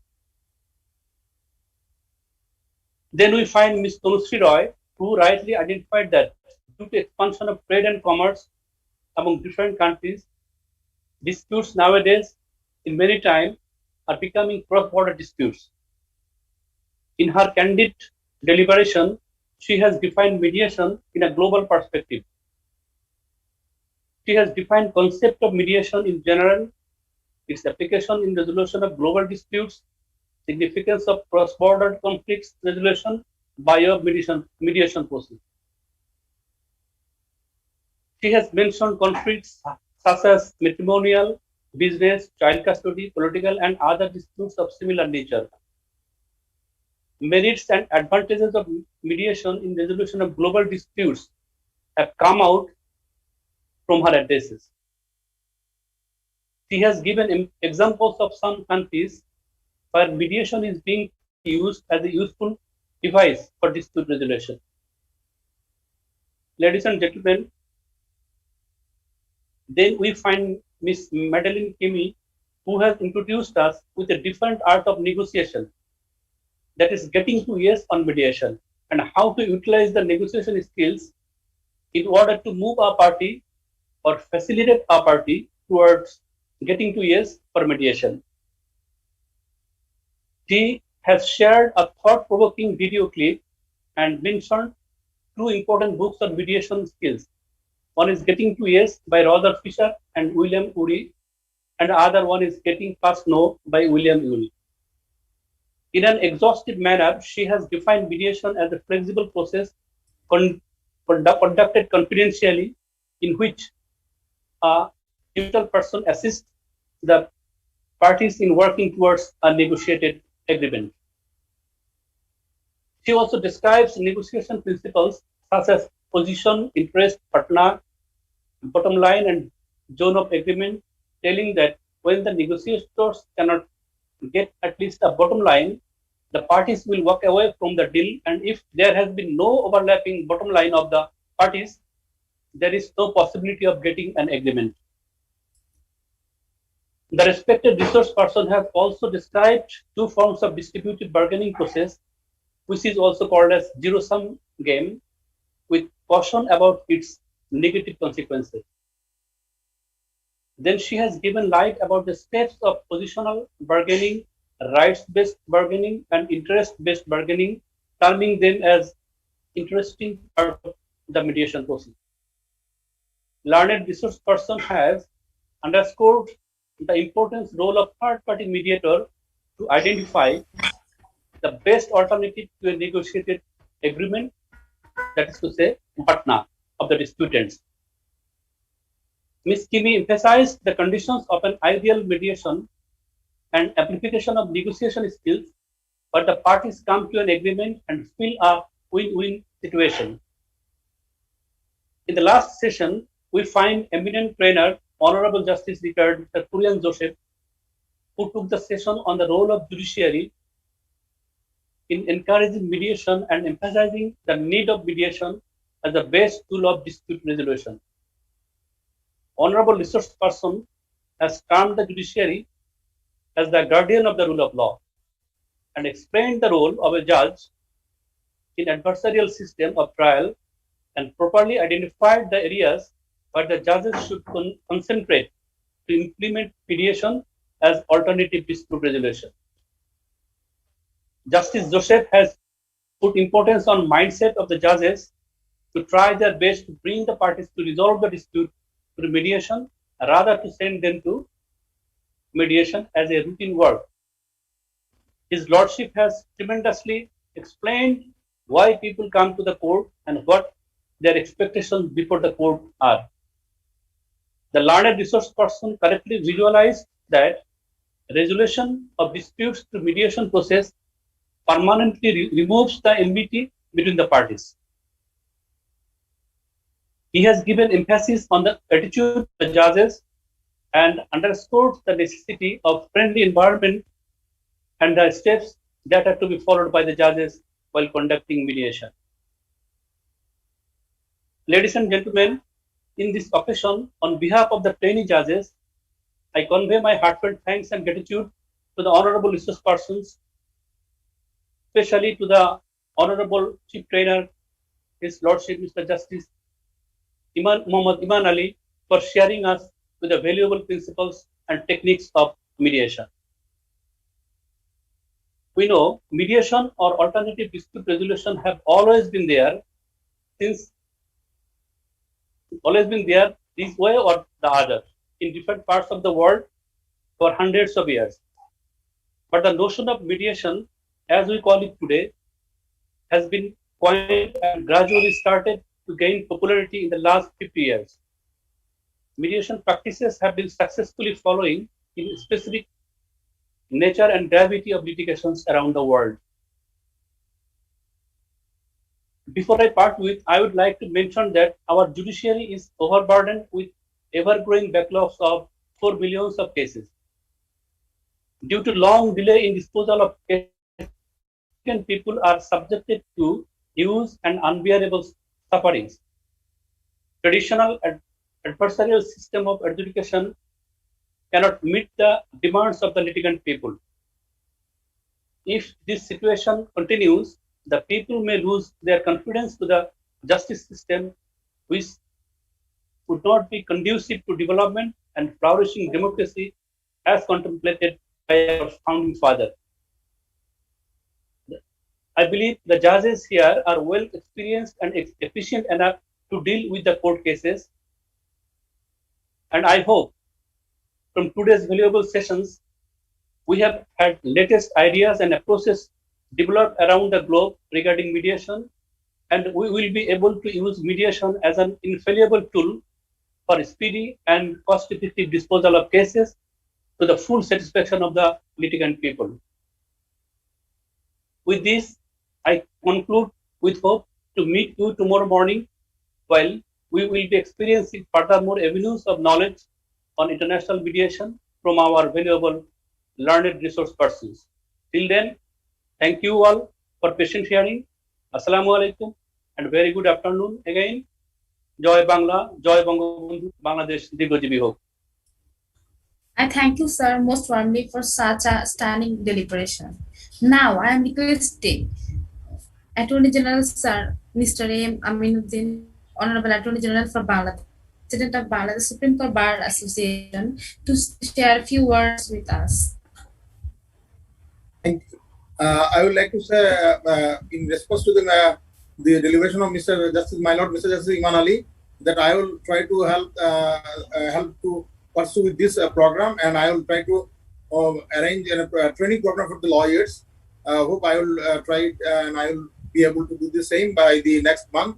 So I'll try my level best, and I like to congratulate everyone who are participating therein, and I hope that everyone will be benefited from this program. Thank you. Thank you very much, sir. We can't thank you enough for such fruitful and nice deliberation.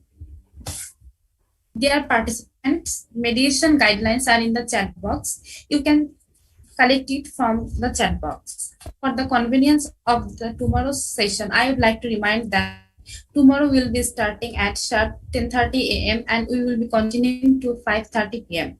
Please join with the same ID and password. Up to then, stay safe, stay fine. Joy Bangla, Joy Bangabandhu, Bangladesh, Chirojibi Ho.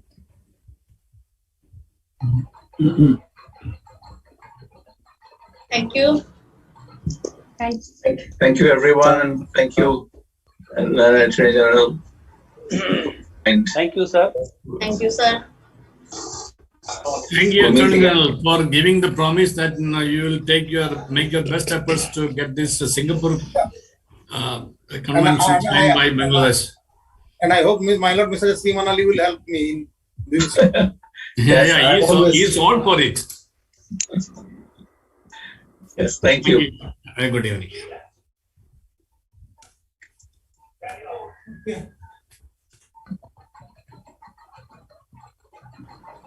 Recording.